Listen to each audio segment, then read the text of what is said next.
What's up, everyone? What's up? Welcome to the live stream. Welcome to the live stream.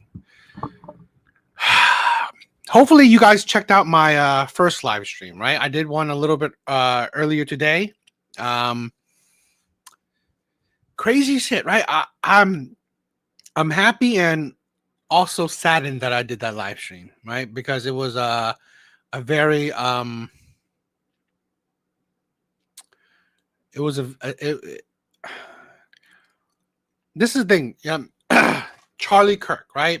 A big conservative right-wing Republican got shot and killed. And I was surfing on TikTok and stuff right there, and like I uploaded some shorts too to see how disgusting, right, the left is. How they show a little care, they even celebrate, they're even happy. They are reveling in his death. Is absolutely disgusting. And it kind of reminds me, or it kind of just makes me think more that I don't care if I get big or not, right? I don't care, right? I don't care if I gain millions of subscribers or not, because honestly, I'm doing this as a hobby. I'm doing this to connect to the few like-minded men, right? Like-minded people. So in my view is like, I don't care, right? I don't care to get insane subscribers, because honestly, the more you grow, the more people will hate you.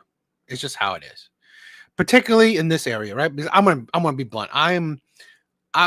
I'm not far right or anything. I'm not crazy conservative, but I would say I'm my views are more right leaning.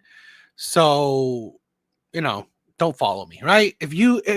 I just had a on my last live, right? The one I just had, a guy just saying, "Oh, I don't want to subscribe to you anymore because you are whatever." Cool. Don't follow me. To be honest, I'm not looking for people to hate watch me, right? I mean, if you do, it is what it is. But I'm looking for people who aren't so close-minded, right? People, I honestly said, I don't support all men. I support good men.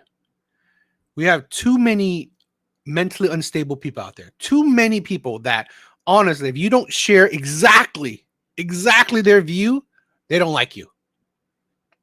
Okay? If you are not an echo chamber for people, they will hate you. To such an extreme that Charlie Kirk, a man that just shares his opinions. That's it. He shares his opinions, and he gets killed for it. He get killed for having difference of opinion. So you know what? To be honest, if you're so mad that I have a different of an opinion to yours, then please don't watch me. Don't watch me. Don't follow me, because honestly, I don't need crazy people. Right? I don't need crazy people watching me. I don't. Like I've said this always. I don't support all men. I support good men. I support like-minded men. Right? I support men that are not so close-minded. I support people that are open-minded. So please don't follow me if you're gonna go crazy. Right? Don't follow me if you're gonna if you don't disagree, if you disagree with me on something, that means you hate me.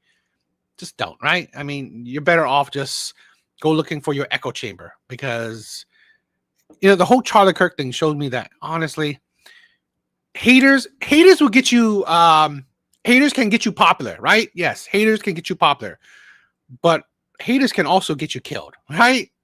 So no, I'm good, because I said this already before in my other live that I did one on a TikTok, right? And I got so many accounts banned because of haters. So, but I did one video, right, on a TikTok that went viral, really viral, having other YouTubers reacting to it. Anton Daniels reacting to it. It went pretty viral. But that video got me so many death threats. Death threats. I shared an opinion, and people wish me dead, right? People like were insulting me. People were, being racist to me. It's like, like, it shows me that, you know what? It's great, right? If you get haters, you can probably grow quicker or whatever, because people will hate watch you or whatever. But honestly, I don't give a shit. So if you are so mentally unstable, I'm fine that you don't follow me. I'm fine that you're not hate watching me, because I'm not looking to go viral. I'm just enjoying making videos, enjoying connecting with like-minded people. That's it. So whatever, right? So I'm sad that this man died. 49 laws of power. Either think as you like, but behave as like others. Evil Eddie, what's up, my brother? So, I think it's sad that this man had to die, or he died because of, having a difference of opinion. I really am. So, all right. So tonight, will be a call-in show, right? If you want to call in, cool. If you don't, awesome. I mean, it's all good. I'm gonna post a link now.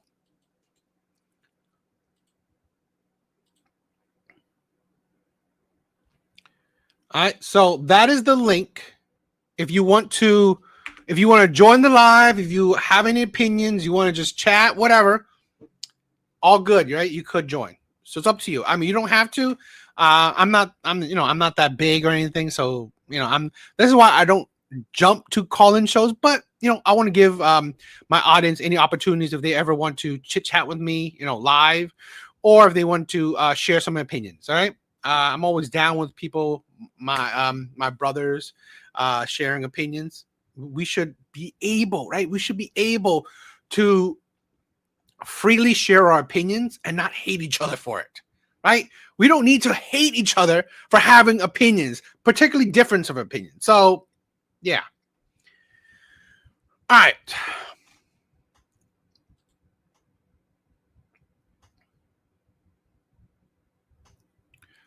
All right. So I have some videos that I want to check out.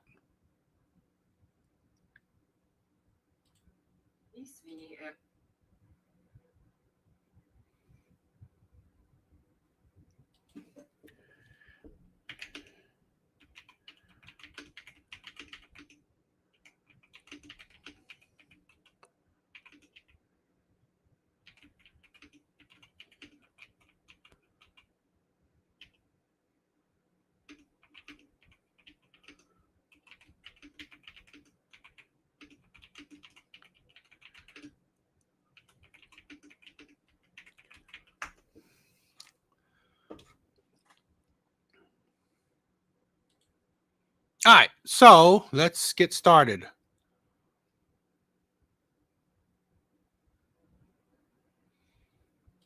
Is just another litmus test.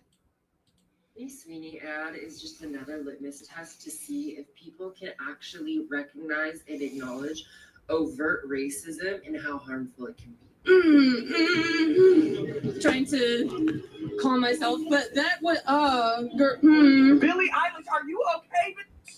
Why would you say something like that? What? You live in America where you are the majority. Everybody looks like you. The longer that this goes on, the more that I lack the vocabulary to describe how much I hate it. Hi, my name is Sydney. Welcome back to hell. I don't think I've ever worn yellow on this channel before, but I'm sure that if it's not my color, you guys will roast me in the comments, because that's typically what you do. Also, my little cherub people, I will be going on tour in October. And hey, I might even show you pictures of when I had headgear. This kind of headgear. I'm not kidding. There will be custom merch at the my travels of the internet. I came to realize that this current progressive doom spiral, so to speak, with relation to Sydney Sweeney, is not exclusive to her. Are you surprised? No, you're not. So I thought, let's take a detour from my planned video this week to talk about this, because these people you've seen her before. You know her. I mean, she's relatively popular. Are losing their minds over attractive white girls doing their thing all over the place, like dancing or just generally enjoying their lives. And personally, I always find the negative reactions to innocuous comments and behavior so interesting and telling. As most of you know, I really think that anti white rhetoric has gotten very out of hand. It's absolutely cultural. You know, watching these couple of videos that I have planned, right? It's very telling. It's very telling how much people make, right? Politics their life. They make politics, they make social justice, they make all these, social issues their life, right? It's all about, it's like everything, right? It's like without it, they are nothing. That is dangerous. Honestly, I think it's funny how so many people insult incels, but honestly, the mindset, right? The mindset of incels, or the mindsets of, people insult red pill for extremism, right? Black pill, all these like men areas, right? They insult it for how extreme it is. But look at this, right? Look at the left. Look at Democrats. They're so extreme, they will kill you if you disagree. Really acceptable to be racist towards white people. But now it's to the point where we are seeing white women doing anything together or making comments about their appearances. It sends some progressives into a full blown meltdown. So, as most of you probably have noticed by now, we are kind of seeing a bit of a resurgence of the 90s aesthetic in advertising and in entertainment, and especially in clothing. And as a result, more and more cute white girls are showing up in media and in advertising, where in days gone by, over the last number of years, we have seen a lot of diversity and representation. I hope you're all currently visualizing Tess Holiday just running across the stage. Oh my This God. was advertising for like the last decade. Anyway, so it isn't terribly surprising to learn that Sydney Sweeney, who is currently a popular actress, has partnered with a bunch of brands. As such, and as most of you probably know, she went mega viral in the last month or so when she appeared in a jeans commercial for American Eagle, where she referenced her genetics, using a play on words to refer to both denim jeans and human jeans. Each ad finished with the line, Sydney Sweeney has great genes, which was a reference to her appearance, just by the way. The reaction to this was swift and psychotic. It was very psychotic, with women over on TikTok saying this was a Nazi dog whistle. It's an ad for eugenics, which is that is crazy pants. It's a crazy statement. Of course, then we had the onslaught of articles and left. Again, all these things, right? It shows you how it is mutating people's brains. It is making people extremists.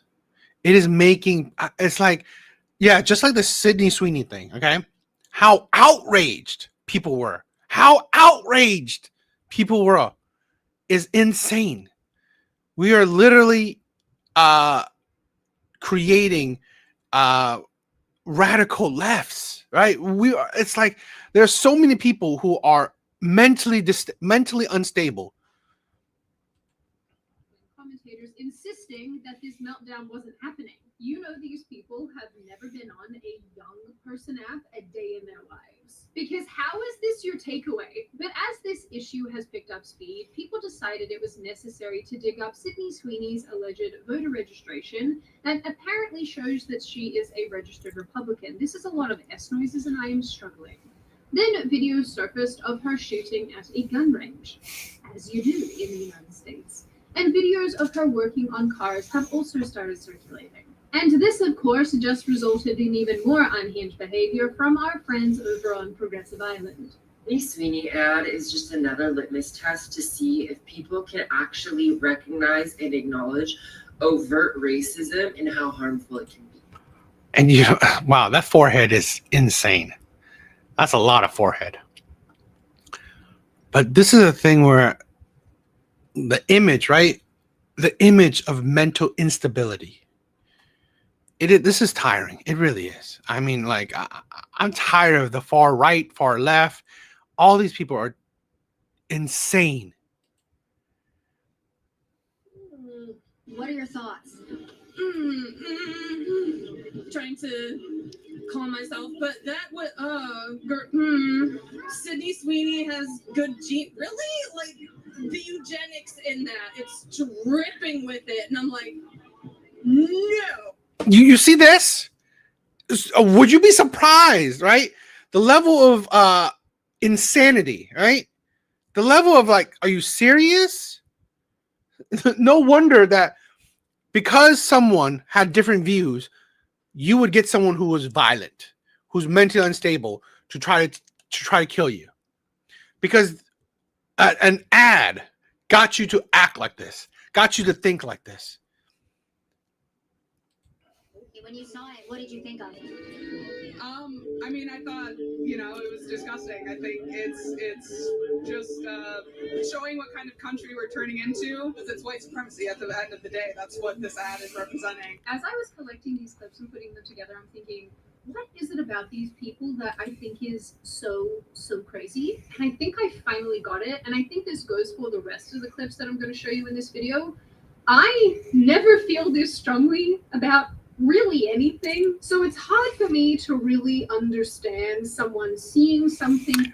Red Door, thank you for stopping by. They don't like something that's actually reasonably innocuous, and then using their little monkey brain to land on the fact that it matters enough to sign into an app, record a video of themselves basically yelling into a camera, and then put it on the internet. What? You made an entire job out of doing that. I know, but the difference between me and those people is that I'm correct. But honestly, being correct about everything all the time it's a lot of pressure. It's a lot to handle. Laughing Man, what's up, my brother? Kind of like finances and debt and mortgages, which is why today's video is sponsored by American Financing. Prices these days, am I right? Everything. We'll link it in the description box. I don't want to have to rehash old ground. This reaction has absolutely nothing to do with genes, and I'm not even really sure that it has to do with Nazism or some commentary on eugenics. I think that it relates to the fact that Sydney Sweeney fits a specific archetype. Young, white, attractive, blonde. Although blonde is secondary. And to these white, feminist, progressive types, it signals something that they absolutely hate. Privilege, pretty privilege, skinniness. What are some of the other things they hate? Traditional beauty standards, perceived exclusion, perceived inclusion. And that's the thing where it is insane that you have the feeling of hate, right? That is insane. Oh, someone is pretty, I hate it. Someone is white, I hate it. Someone is black, I hate it. Someone has a different opinion, I hate it. It's like, are you okay? Are you okay? You hate something? Really? The level of emotion of hate is absolutely ridiculous.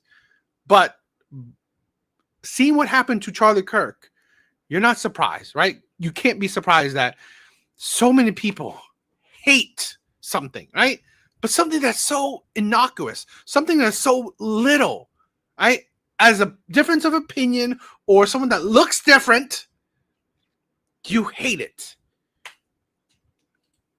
Of white people, the list goes on and on. We'd be here for a while. So soon we had the likes of Doja Cat, which that's the name of an artist for those of you who don't listen to music that makes your ears bleed. We had Doja Cat mocking Sydney Sweeney. Genes are passed down from parents to offspring, often determined in traits like hair color, personality, and even eye color.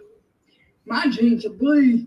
Then we had Lizzo trying to ride this situation and cash in on it, making her own videos wearing jeans and playing a song alongside these videos that references Sydney Sweeney in jeans. I'm not going to play it for you because, the audio will 100% get copyright claimed. So not today, Lizzo, not today. These clips they're really something. And I want to show you, but I think I'm going to have to ask editing Sydney to put some Sydney singing with the clip, so that I can. Firstly, Lizzo, I just want to say congratulations on losing weight before I mock this video, because that's a pretty cool achievement for you. Yeah, I am jealous of the weird girl on the internet who was in the jeans commercial, so I'm gonna ride on the coattails. I like to make people's eyeballs in pain. Yeah, this is so much fun. That's definitely a shot. Okay, I don't want to get banned on YouTube. Yeah, okay. All right, that's enough. That's enough of that. So one of the biggest things that I have taken from this situation is that it is, in fact, according to these people, not okay to be white. And any references to your genetics or to your cultural history or anything like that inherently means that you hate non-white people and you wish for their extermination, which is a lot of things, but mostly is totally batshit.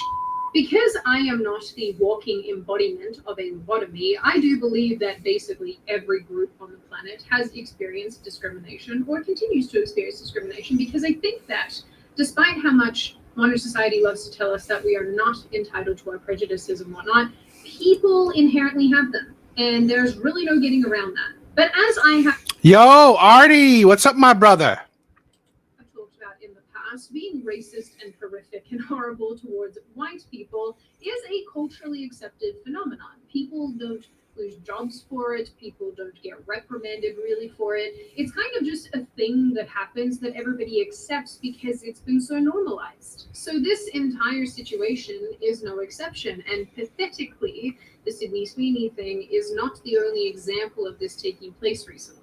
Singer Billie Eilish also recently came under attack because at a show in Ireland in late July, she said that she was from Ireland, like heritage wise, and that it was cool to be in a place where everyone looks like her. As you guys know, I'm Irish, so it's cool. I'm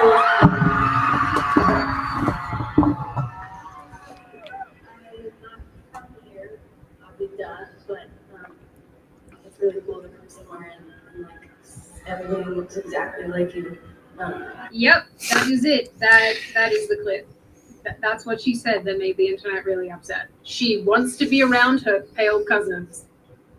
Yep. But these comments also made progressives on TikTok absolutely lose their minds, and for similar reasons to the Sydney Sweeney situation. The left's hyper-focus on whiteness and beauty mirrors the Sydney Sweeney pile-on, and it's less about what she said and more about what she represents. Billie Eilish, are you okay, bitch? Why the fuck would you say something like that? For one, you live in America. You know, it's funny. That's funny. Where I've seen videos of black people going to Africa and saying the exact same thing. I think that's funny. This is what I'm tired about: the hypocrisy, the blind hate. It's like, so what? Who cares? It's like, why? I find it's like trendy, right? It's trendy to hate on white people blindly, right? It's trendy to just, be hypocrites, because like I said, I've seen black people do the same thing if they go to when they go to Africa. Where you are the majority. Everybody looks like you. This is what we mean when we say white people and their biases just be jumping out. Because what type of racist shit is that? Billie Eilish just had a concert in Ireland, and she said on stage, "It's cool to be in a place where everybody looks like me." Let's examine that claim. Do all these people look a lot like Billie Eilish? Other than maybe being white? The girl can't even talk about her own face without this apparently being a problem. In my opinion, an issue is actually stupid when you find yourself agreeing with people that you would ordinarily completely disagree with. Do you really think that Billie Eilish has had a pretty much perfect track record of being progressive since she was a child when she first became famous? Do you really think she's now like a racist white supremacist who's doing like eugenics dog whistle on stage in Ireland because she's Irish, of Irish descent, went to Ireland and said, "Oh, everyone looks like me"? Do you really think that's racism? Or are you just bored and you're feeling helpless about all of the really big, scary things that are happening in the world, and you don't feel like you can do anything about that? So you do feel like you can dogpile a young woman who was just excited to see that other people share her very Irish-looking face. It's not just generic white. She plays at many majority white countries and nations, and she doesn't go around saying this every time she's there. She's specifically Irish. She was in Ireland and said, "Oh, everyone looks like me." It's a very specific aesthetic. Like, why is Jamila Jamil the voice of reason here? Are you guys really that far gone? She's probably right. These people are extremely, extremely bored. But I don't think that they're scared. I think that they get mad about stuff like this, that they can feel something. Jokes aside, once again, it's pretty clear to anybody with a functioning frontal lobe that Billie Eilish's comments refer to her heritage and her ancestry, and the physical traits that come about as a result of that, namely being a pasty creature. And this is something that she has in common with other Irish people, many of whom also happen to be pasty creatures. She didn't write a manifesto about how white is right. She made a comment in an effort to connect with her audience about something that has, up until very recently, been completely understood about people from this part of the world. You know, like freckles and red hair and pale skin. Likening this to white supremacy is a weak, sad attempt at making something out of absolutely nothing. But it's become so part of the progressive response to any reference to being white or European cultures that they'll take an innocuous comment and twist it to make it racist somehow. And the primary reason that we know that most of this is performative is because in 2023, Billie Eilish made the exact same comments, actually directly referred to being white, and nobody cared. And it's, you know, it's so cool to be here because I'm Irish.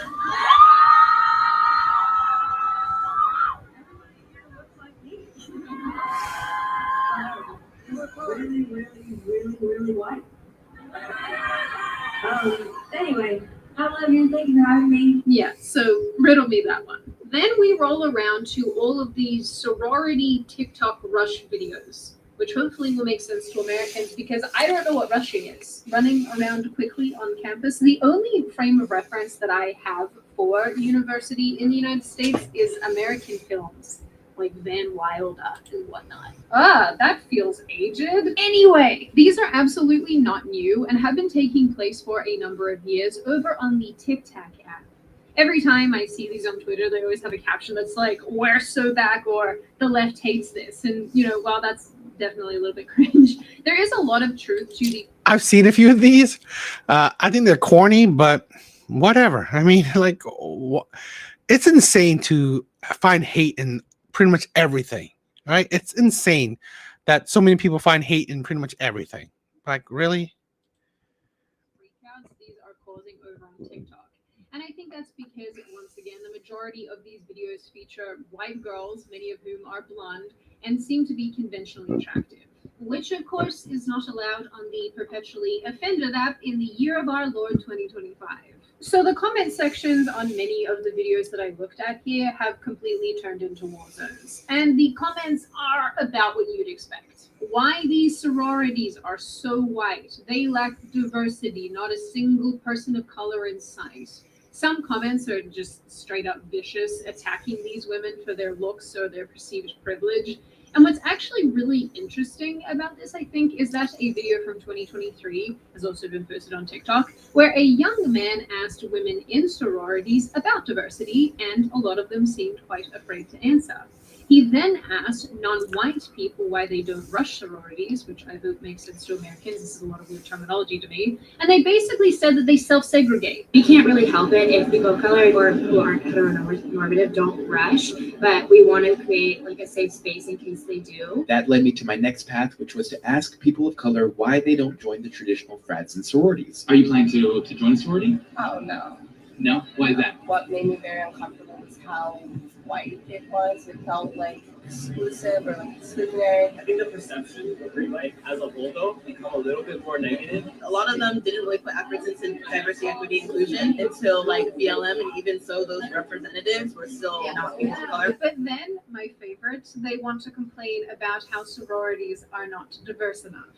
It's like, pick a lane. Just pick a struggle. Anyway, so because I like to ask questions, here is my primary one about all of this.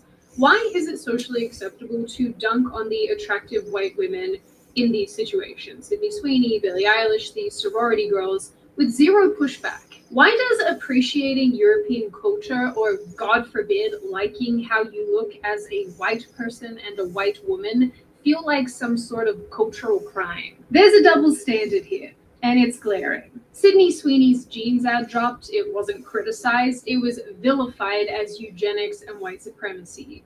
Lizzo and Doja Cat jumped in, mocking it with memes and raps, and the left cheered. Billie Eilish mentions going to Ireland and looking like the folks in Ireland, cancelled for white supremacy. Sorority girls post cute dancing Rush videos. They're promoting white supremacy. They're not diverse enough. But if we had Black or Hispanic or Asian people celebrating their appearances and their cultures, would the internet have lost its mind? No, they wouldn't. That's the thing where controversially, right? This is controversially. Besides for the Karens, right? Besides for the Karens of the world, white people generally don't try to push out victimhood. Controversially, right? White people in general don't try to push out victimhood unless they're part of, the marginalized community, unless they're women, unless they're the alphabet people, right? Unless they're those people, they don't really push out victimhood. While we have so many other groups, they need to be a victim, right? If they're not a victim, they don't know what to do. They don't know how to go about life. If they don't have someone else to blame, okay? If I'm not attractive enough, it's white people's fault. If I don't have any money, white people's fault. You know what? I can't go into a women's bathroom. It's white people's fault. Right? You blame everyone else but yourself. The lack of accountability and the desire to be victims.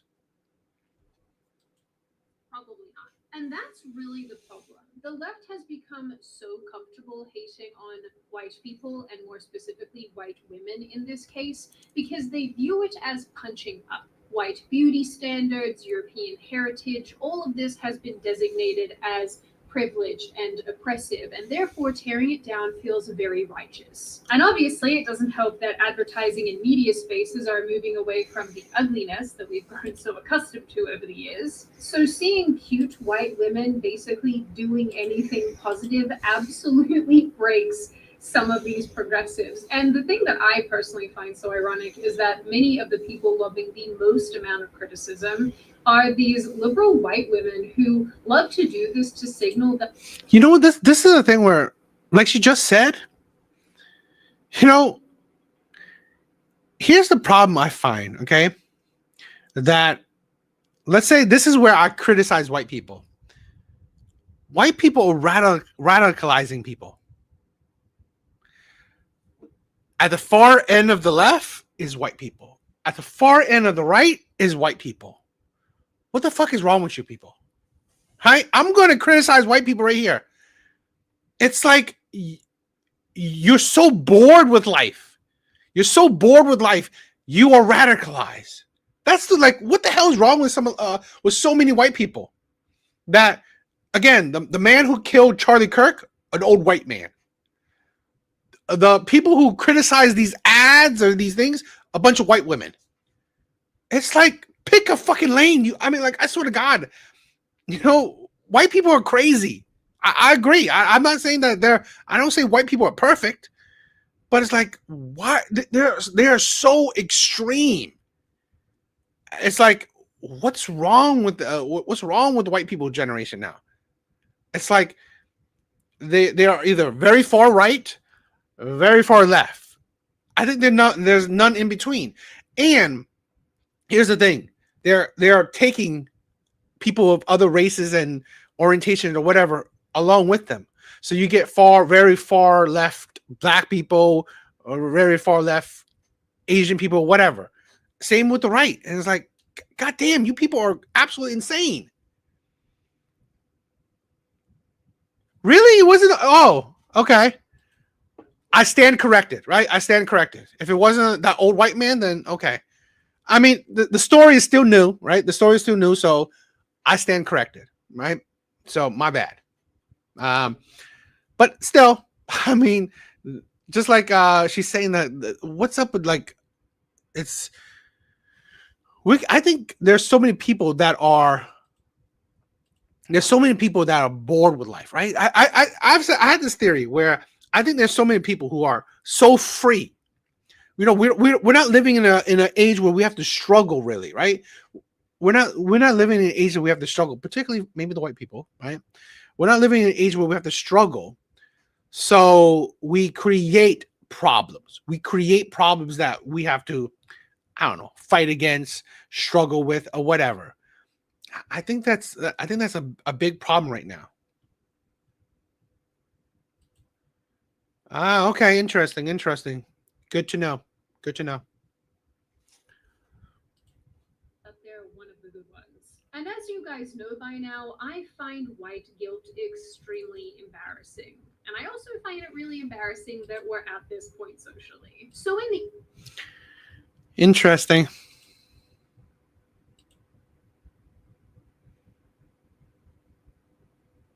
I agree. The internet makes everyone feel like they have to be victims, even when there's no suspects. You know, I think, you know, it's like, I do think that the internet has hurt society drastically. I really do. I mean, of course, there's so many benefits from the internet, but I think it has hurt us drastically. I really do. I don't know. It has done irreparable damage to us.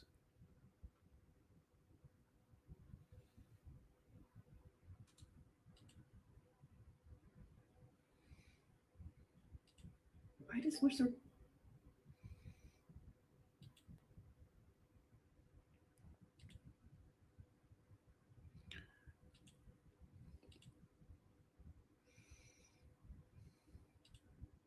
I mean, it has. It's like, it's honestly made us extremely stupid. It's made us really stupid. So I don't know. I don't know what to say.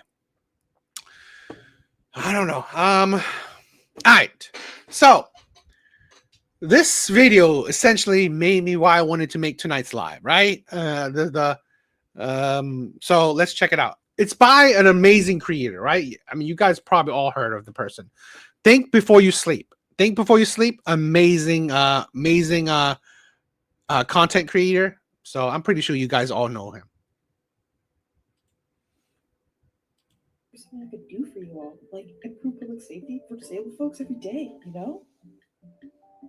Oh, no, thank you. Anyways. For those of you who are confused, no, this masking video is not from 2020. It was released recently, like a month ago, and you have someone who is still saying that everyone has to wear a mask for COVID. Because if you don't, then you're a bad person who deserves to be shamed for wanting to live your life normally. This person actually does a lot of masking propaganda, so let's see why. Why do you talk about masks all the time? Because the pandemic never ended. The government just removed emergency status and normalized sacrificing our most vulnerable. You know, it's weird how they were able to drop the emergency status and everything seems fine. It's almost like the risk of dying from COVID was heavily exaggerated and manufactured by horrendous policy decisions and the censorship of doctors with effective treatments. So this person who, by the way, works from home and doesn't have to deal with masking for an 8-hour shift is suggesting that we go back to some of the lockdown policies of a couple years ago that crashed the economy, threw a bunch of people into poverty, and damaged everyone's mental health. All for a disease that's basically killing nobody these days. At some point, you have to do a cost versus benefits analysis, and if you get the short end of the stick on that, then you do what you can to protect yourself. But this whole masking 5 years after the lockdown started. You know what? I mean, guys, you know that you don't have to have a camera on, right? If you want to join, right? If you like, please know, right? If you want to join,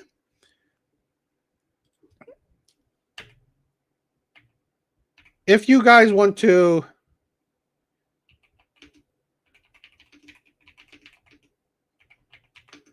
you don't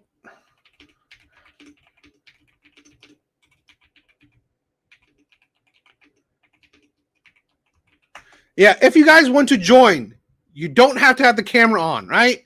I only put the camera on for myself, right? So you guys don't have to as long as you have audio, that's all good, right? That's it. So you guys don't have to worry about the camera. I get it. You don't even need the camera, right? So it's all good if you want to join, you don't have to have a camera on. So for everyone, it's all good if you don't want to put the camera on. You don't need to. Yes, you can join, right? You can join the live, right? It's just chatting, right? I have the camera on because that's my thing. Why would I turn my camera off when I've always shown my face? Okay, so it's just my thing. If you guys want to join, all right, link is above, right? You guys can chat with me. We could, talk about the videos, right? You can talk to me about anything. Anyone can join, okay? And you don't have to have your camera on. It's up to you.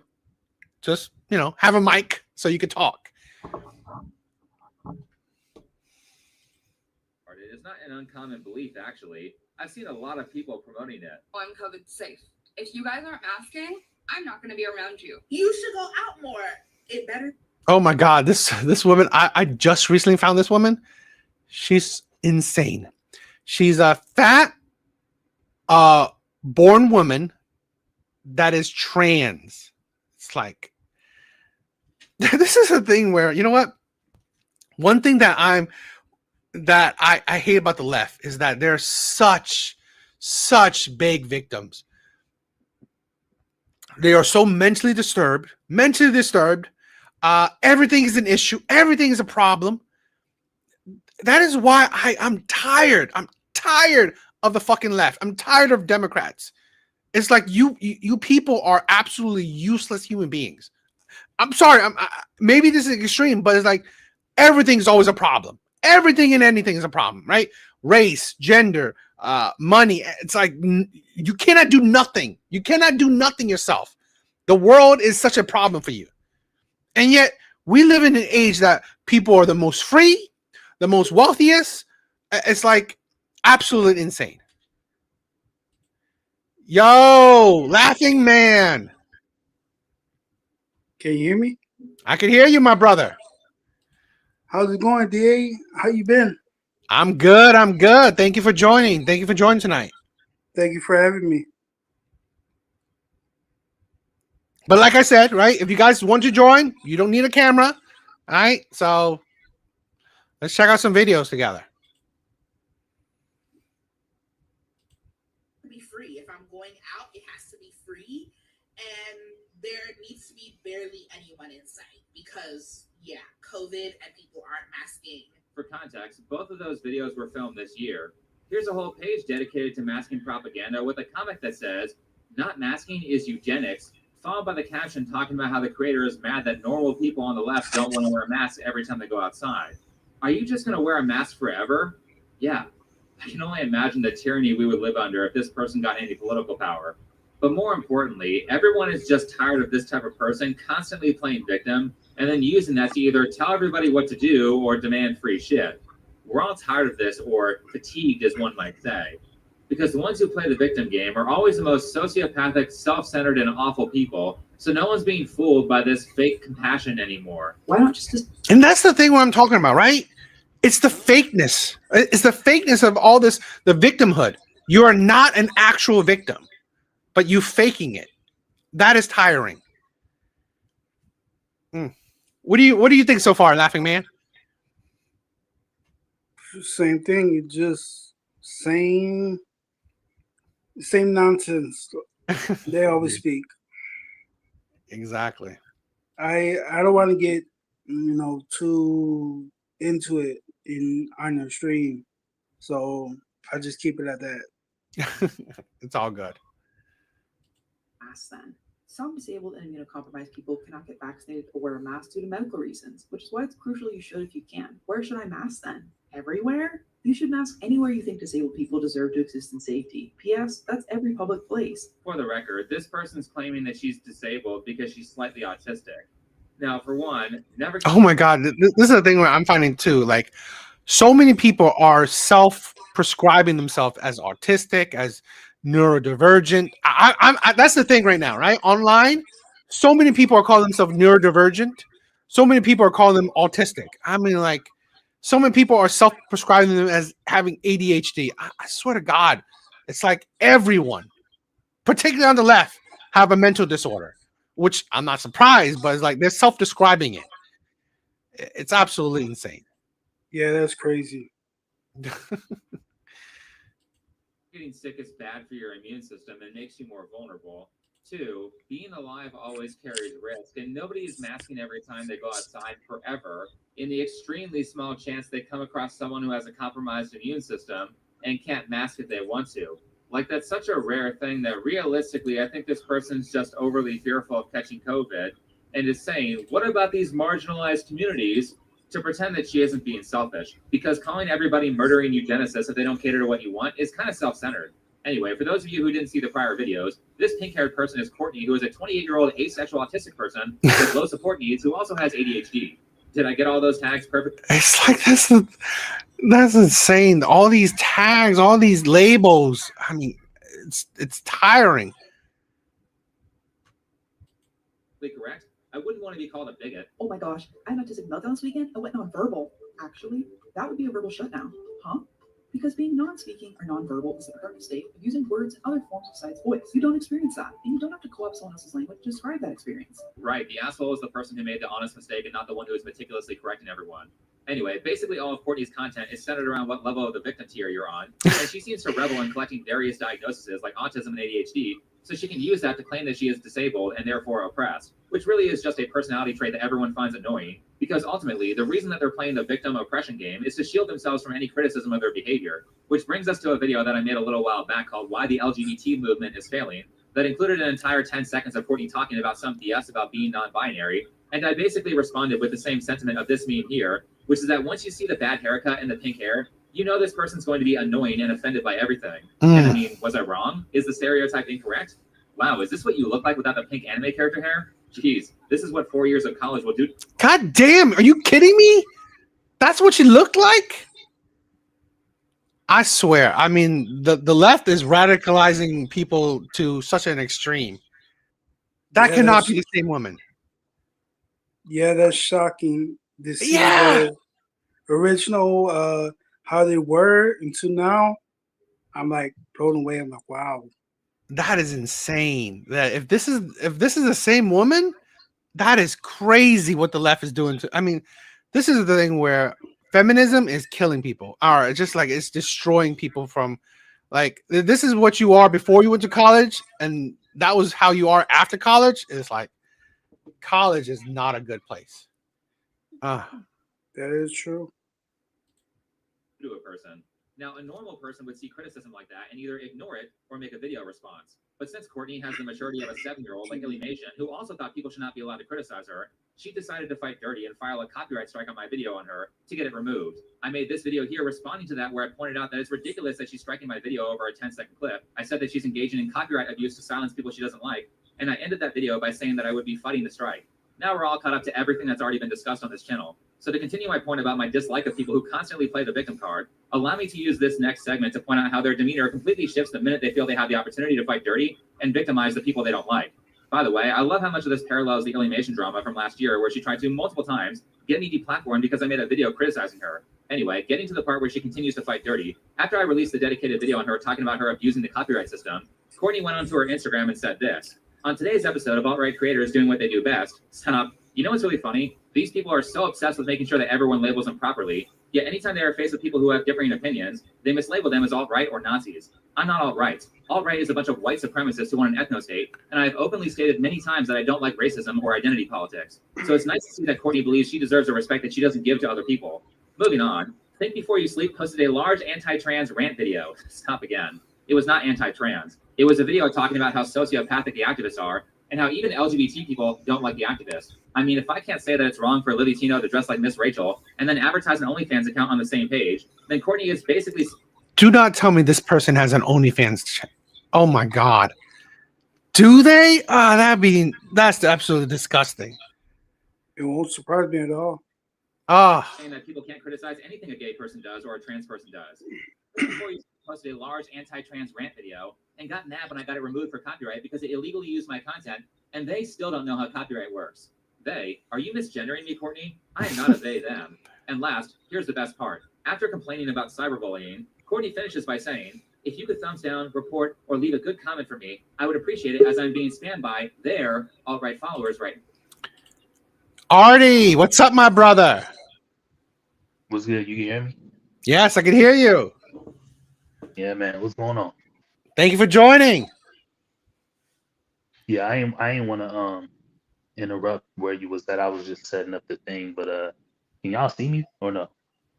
I mean, you're not live, or I mean, you don't have a camera on or anything. Oh, I was just making sure. Yeah, No. I'm gonna pop back into the conversation in a couple minutes. I'm gonna step outside real quick. I got these kids running around and all that. All right, no problem. Now. And then she leaves a link to my video on the post, followed by a screenshot showing that she watched an ad. Thanks, Courtney. I appreciate your financial support. I also appreciate how you're essentially crying about cyberbullying here, as you tell your 200,000 Instagram followers to go mass flag, dislike bomb, and harass a creator who is defending himself against you abusing the copyright system on YouTube. How are you the victim? And keep in mind that the result of her post was that I received a shitload of negative comments from her followers, really leading by example by showing that you think that bullying is wrong.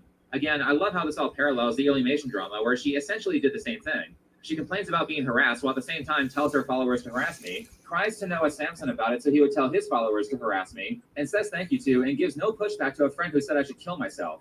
And let me just mention that in both cases with Courtney and Alienation, I pretty explicitly told my followers to not comment. And that is the hypocrisy, right? That is the hypocrisy I'm seeing more and more often on the left. It's like they hate bullying, they hate gun violence, they hate whatever, name calling, all that shit. But yet when when it's when something happens for them, they do the same. Okay? They would shoot someone with a gun, they would bully, they would name call anyone, right? It's that's the hypocrisy I hate. And the ironic thing, DA, is that's exactly what the Nazis did. They like to throw it back at them because we're not saying what you can and can't do, and if you disagree with us, we ain't gonna do nothing. We're just gonna walk away. But them, on the other hand, yeah. On their videos or harass them or engage with them in any way. So Courtney, level with me for a second. How is it okay for you to make multiple videos saying everyone who doesn't wear a mask everywhere in public is a bad person, followed by passive aggressively wishing disability on those who refuse to mask? Like, it's okay to criticize those people, but if I say I don't like pink hair, then you feel like you're morally justified in sending your audience to try to deplatform me. I mean, holy shit, these people are ridiculous, especially considering people like Alienation's good friend Noah Samson, who's moved on to telling his followers to commit acts of terrorism. And wouldn't it be a damn shame if someone had an old deleted tweet from Alienation where she was encouraging terrorism in 2020? Wouldn't it? And that, that's the thing where I wouldn't be surprised, okay? With the guy who killed Charlie Kirk most likely was encouraged or supported for his actions. This is the thing where you see this where the left is supporting others to do harmful things. I've seen it plenty of times where they do support people.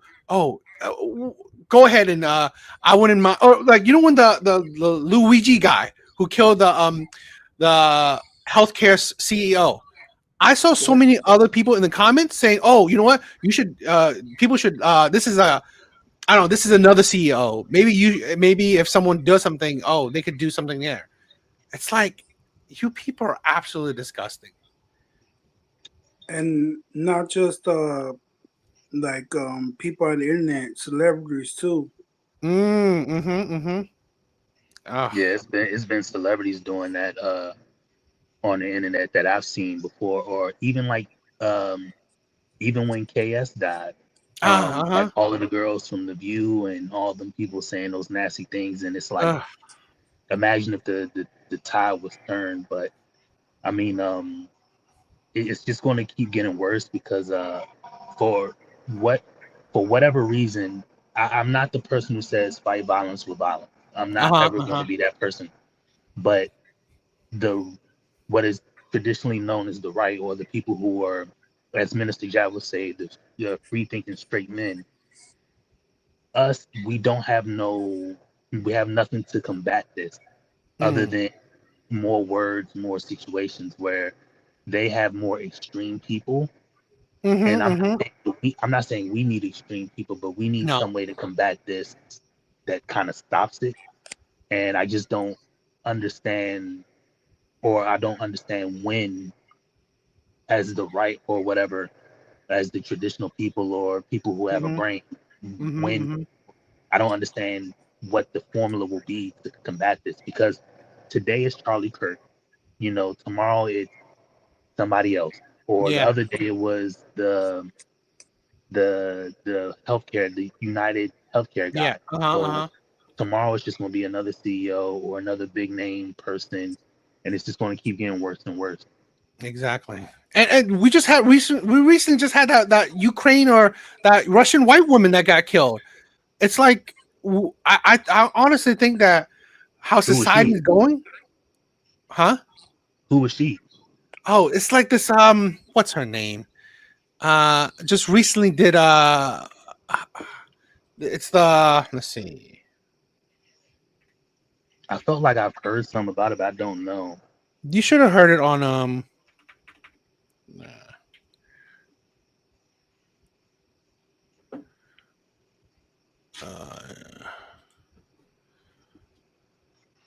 there's a bit of news on it. I mean, it's just she was stabbed, right?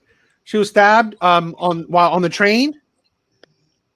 Oh, yeah, it was a black guy I think did it. Yep. It was in like North Carolina. Yep, North Carolina, stabbed on the But train. She was a random person though, right?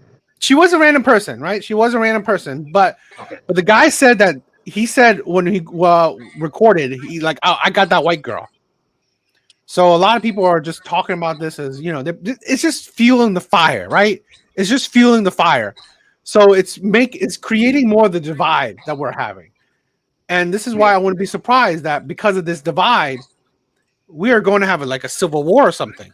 Because I saw someone on Twitter saying that killing radicalized him. So imagine this now, Charlie Kirk or someone else that happens. I think we are going to radicalize more people, and I think we're heading down to like I don't know soon. If we continue on this path, we might head down to like a civil war where people are hating on each other and killing each other. Yeah, that is dangerous. Yes, it is. It'd be just horrible if someone pointed out that poor little alienation, who was always a victim, was cheering for innocent people having the shit kicked out of them and their property being looted and destroyed. Wouldn't it be awful if someone had an archive of when Twitter likes were still public and had a post that she liked with a bunch of buildings on fire saying no justice, no peace? No wonder her and Noah get along. Both of them love terrorism. But I digress. You see, what Courtney has done here with this Instagram post is not only violate YouTube's cyberbullying policy, but she also violated Google's terms of service. Anyway, as I said in the earlier video, I will be fighting Courtney's abuse of the copyright system. The way that works is that you file a counterclaim, and the person who filed the strike has 10 business days to prove to YouTube that they filed a lawsuit or the video goes back up. Since Courtney was insistent that I had broken the law, and because she said she talked to someone at YouTube and they said it was copyright infringement, I hired a lawyer. Ethan Klein's lawyer, actually. And after I finished the initial consultation, I just started laughing. Just so everyone's up to speed, any creative work that you make, like a song or a YouTube video, is by law instantly copyrighted so that people can't resell it or claim it's theirs, unless they want to get sued. However, there's an exception to copyright called fair use, which says that you can use people's copyrighted works for the sake of things like parody, education, or commentary, provided that your use of the work doesn't act as a replacement for it, and provided that your input on whatever you used creates some sort of transformative change that alters how people interpret it. This is what allows for doing things like a movie review and using clips from that movie without having to ask the company. So I'm arguing that my use of Courtney's content— that guy's wrong about that. —to be held up in a court. What do you think? So because I've worked in I'm a no-name music producer, but I have friends who have gone on to like make semi-popping records and stuff like that. When you make at least in musical terms, when you make music, it is thought to be copywritten to yourself. However, if you make a beat on a laptop and I take your laptop and I run off with it and I use all your files and I get it registered and on ASCAP BMI and all that, and I do all the paperwork to get the song good, like get the song out there, it's mine. As far as the copyright is concerned, you need to have things registered to you. That's why in the music term they always said if you're going to copyright a song or copyright a beat per se, you would want to go to the Library of Congress and pay that $65 fee and upload all of the tracks and stuff. But now the oldest way you can do it is the poor man's copyright, which is you email a copy of whatever the work is to yourself and you never open it. That way, when you go to court, they can have the records of you opening it and then saying when that document was opened, and stuff like that. So okay, now the work that's inside this document is mine. But if you're not Mm. doing, and if somebody just gets a hold of whatever copyright material you have, and they run off with it before you even notice or take legal action against it, they'll Mm-hmm. just they'll have the upper hand, and then you'll be fighting from the back of the deck trying to get your name cleared. So at least in musical terms, that's why I said in music. I don't really know how it works online with videos, because videos are something completely different. Yeah, I am wondering because like Kendra G, like she's just a bitch. It's like she's recently now like trying to copyright strike people, or she says right, she says she's trying to copyright people for reacting to her video. So I wonder if like if mine would fall under fair use because like I like reacting to Kendra G's video. I mean, like I don't insult her or anything like that, but I like reacting to it, and it's a good video, so that I don't want to stop. So I hope I've been trying to skirt the line on it and trying to slowly react to videos and see if other people are getting strikes or not. So, but I Yeah, definitely want to continue it. I because I have a channel and I do more of the pop the balloon reviews, and I get Mhm. mine on there. And Oh, the so one that the popular one that does popular the does pop the balloon thing. I stopped doing her because she copyright strikes you right away. yes, well, that's what I was just gonna say. She just dropped every Wednesday, right? So her last week Wednesday, not today, but last week, she had an episode that was like 40 minutes long. So the whole time everybody was getting copyright strikes, and even like Mm. T L and other people were having issues. I always skirted the system, maybe because I have such a low subscriber base, Uh-huh. and I never had any issues. And I don't go above and beyond over the top anyway, right? And so now that I just got my first one on Sunday for doing hers, uh, Uh, and it was instantly. So now I don't. I'm kind of confused. I'm torn because of course, hers is the biggest platform yeah, and the biggest stuff one. like Yep. that. But what the copyright people have to understand is, especially in the terms of YouTube, we both need each other. The thumb is Exactly. only as strong as the thumb is only as strong as the fingers. So Uh-huh. we need each other. The reactors is what drives the community forward. Ugh. The people who kind of come in and like make their biggest name, or the Arlettes, or even people like Fresh and Fit, right, who do a platform and make it big first, Yeah, yeah, yeah. they are going to be the staples of whatever that platform is. But the people who are going to react to it are going to keep drawing people to the big name YouTuber. Mm-hmm, So mm-hmm. as much as Kendra G or Arlette or any of these people don't like reactors are fundamentally needed for the platform person to grow.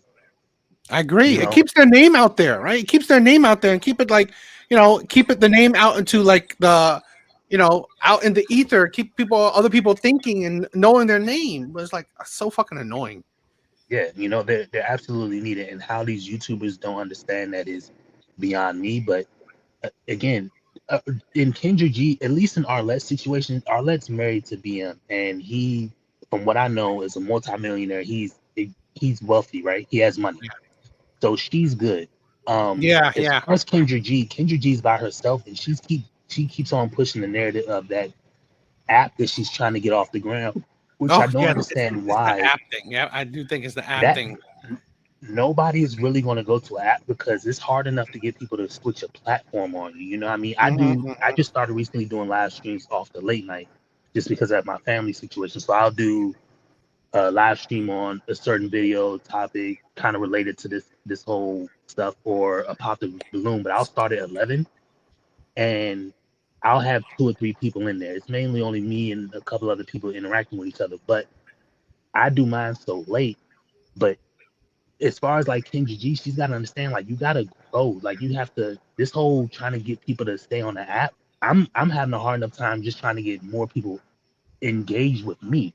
So mm-hmm, how she mm-hmm. want people to switch to an app is beyond me. And then Definitely. she still does her thing off the phone. She doesn't have no laptop set up, no live stream. She's doing it off of a phone and a Mm-hmm, mm-hmm. tablet, I think. She's got to get a Yeah. computer, StreamYard. Like, make it a production, get a nicer back. I mean, her background's fine, whatever, but actually take it serious. And she's not. She's just using a phone. She's using like 2 phones and a tablet, I think, to do it. But that's the thing where I think that's why these people really got big thanks to reactions and thanks to other people pushing their names. So Yeah. now I don't know. That's how it naturally works, Yeah. A lighter gives that piece gives it the spark. That's the content creator spark, but that Mhm. flame is the reactors. That flame is the controversy. That flame is everything else. It's Yep. just that Yep. spark that you need. Mm-mm. Exactly. Exactly. Of law, but since I only used 10 seconds and I gave commentary that argued against what she was saying, it's almost certain that it would be ruled. So let me be very clear when I say that if somebody were to put me through a massive waste of time lawsuit like that and didn't have the liquid cash to pay for it, I would be brutal in trying to seize every single piece of property that they value until the fees were paid. I very much believe in the fuck around and find out policy. For starters, she said, a person at YouTube told me it was copyright infringement, instead of saying something like, my lawyer said it was copyright infringement. Not to mention that YouTube purposefully does not take a legal stance on these issues because they don't want to be held liable. So Courtney was probably talking to a secretary or an AI chatbot that she thought was a human. Now, let me further emphasize how stupid it is to not consult legal counsel for stuff like this, because Courtney 100% does not know how to shut the fuck up, which, as the defendant, personally, I love. So after she made that post telling everyone to mass flag my channel, she made a YouTube community post talking about my video where people were happy to confirm that they were mass flagging my video that broke no rules, which again, violates YouTube's community guidelines. Here's evidence of that. The great thing about this post is that it helps my case for fair use. Her calling me alt-right and transphobic is a public admission that our viewpoints are diametrically opposed. Thanks, Courtney. That'll make it much easier to argue in a court of law that my commentary is transformative and fair use, because I'm arguing a viewpoint that opposes yours. The great part is that she deleted this post, another indicator that she doesn't have a lawyer, because deleting evidence like that is called spoliation, and there are penalties for that in court. I mean, she'd have to be an idiot to think I didn't save it. Speaking of, Courtney had no problem running her mouth all over the comment section of that post, and it would be a damn shame if somebody read through every single public comment she made and archived them. I mean, she was super arrogant about how knowledgeable she is about copyright law and how she has some sort of connections at YouTube. I guess it didn't work that well because my video is back up. Here's a comment that says, they're weird as hell for getting upset over this. Even if it is fair use as some people claim, you have a right to not be in a video if you don't want to. There they go misgendering me again. I'm not a they, them. And no, she doesn't have the right to not be criticized. Courtney is an influencer, and because she posts herself in the public square, people are allowed to comment on her. If you don't want people commenting on you, then don't post stuff on the internet.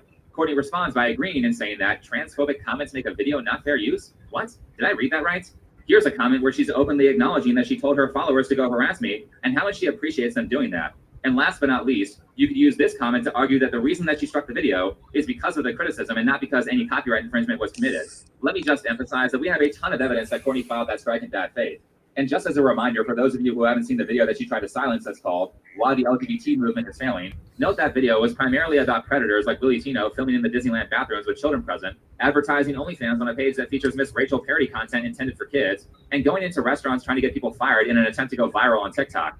As well as there being a crazy mom in that video giving her kid medicine that will permanently sterilize him at 13 years old. Dr. Rolston had a decision. You are in the perfect place to start on blockers. And she promises to begin giving her estrogen, female hormones, in 2 years. Around 13. That's what I think. You're not going to wait until 16 to start. You know that, okay?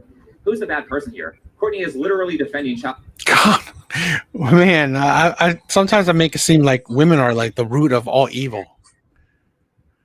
Yes, sir.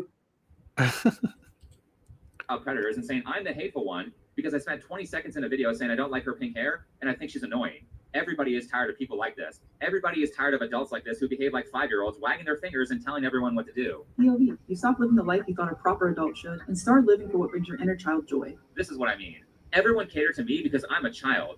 I'm afraid of COVID, so here's this drawing I made to call you a piece of shit for not wearing a mask. You know, if you're a 28-year-old who has Peter Pan syndrome and want to play with children's toys, eat the diet of a kindergartner, and live inside of your obnoxiously pink house that I'm sure your husband is... That is crazy house. Okay. Looks like... This is afraid I was going to say it looks like Pee-wee's Playhouse. It does! Oh my God, it does! That's ridiculous. And she's married? It's America. Live how you want to live in private. But the minute you start bringing your childish bullshit around me is the minute that I start caring. And the minute you start pretending to be a victim as an excuse to treat people like shit is the minute I have a problem. And that's not even considering the larger community of all disabled folks who also experience chronic stress and dysregulation from unmet accessibility needs and living in disabled bodies in a disability hostile world. Right. We live in a disability hostile world where we have a ton of accommodations and legislation to help disabled people, as well as economic supports for people who are unable to work. I mean, this chick should check out World War II Germany if she wants to see a government that's hostile towards disabled people. You know, that's the thing where this is the problem I'm seeing. Why I believe a lot of people are what they are is because they're so free. Right? They're so free. They don't have as many problems as they think they do. So in their mind, they're creating problems. They're creating problems. They're creating issues for them to have problems. Because yeah, none of these people lived back in the days where there are actual problems, right? Actual hardships. So because they're so free, they're so bored with life, they're creating problems to have. Yeah, or they're just voicing problems. Like that woman just said, we live in a disabled, hostile world, and this has come from somebody who I have significant vision impairment, like even with glasses, and I'm blind in my Mm. right eye, and so I live. My vision is extremely damaged. Mm-hmm. So and I'm at this point I may only have another 10, 15 years of vision, just period. So Damn. like I live like an extremely disabled visually life, right? So and for me, I don't feel there's parts about my day to day that I'll feel bummed out, but I don't feel down and out. I feel more I feel more uh, grit. Mm-hmm, I feel mm-hmm. more charged to go after things that Persevering. yeah, I feel more of that. And so and this is just coming from me because I do have like I said, a physical disability with my vision. And as far as tools and stuff like that, I mean, dude, there's like, just for me, there's like magnifiers, there's dark modes, there's text to Mm. certain areas, there's the phones can do a lot of the automating tasks that you kind of need to. There's pictures, you can put barcodes, we got cameras, like there's so many tools for, and this is just me for the visual side. So if she's gonna holler this disabled hostile world, like, dude, everywhere you go there's a ramp, there's specialized That. parking, there's specialized tools, there's hearing aids, there's everything is built to help those who can't get it, Mm-hmm, mm-hmm. normal way. So But she that's just see needs that. to But focus that's the on thing where that. you're not letting yourself be a victim, right? You're Oh, no. trying to like make the world work for you, not just like Yeah, complain about the world. yeah, That's what I'm talking about. That's yeah, amazing. yeah. I don't, I just hate when I hear it from people, because it's like, one, it's like, for one, somebody didn't eat today. So Mm-hmm, mm-hmm, mm-hmm. even though you were disabled, you ate. So somebody has it worse Exactly. than you. They may be in another country. Somebody may not have eaten a couple days. So you aren't that worse off, for one. And then for two, dude, everything's at your fingertips. Like I just mentioned on the visual side, there's so many different tools. So for her, there's so many different resources. They got groups, they got specialized apps. There's like you can do pre-voting for like a handicap. Like there's so many different things for people to get theirs, who have a bad go at it.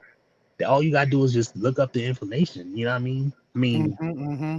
hell, in a world where people can get closest to the door parking for just having a sticker in their car for an Yeah. ailment of any real type, you know what I mean? Like how is she saying we live in a disability hostile world? Mm-hmm, mm-hmm. They have pre-check lines for, like, come on, man, like, what are we talking about?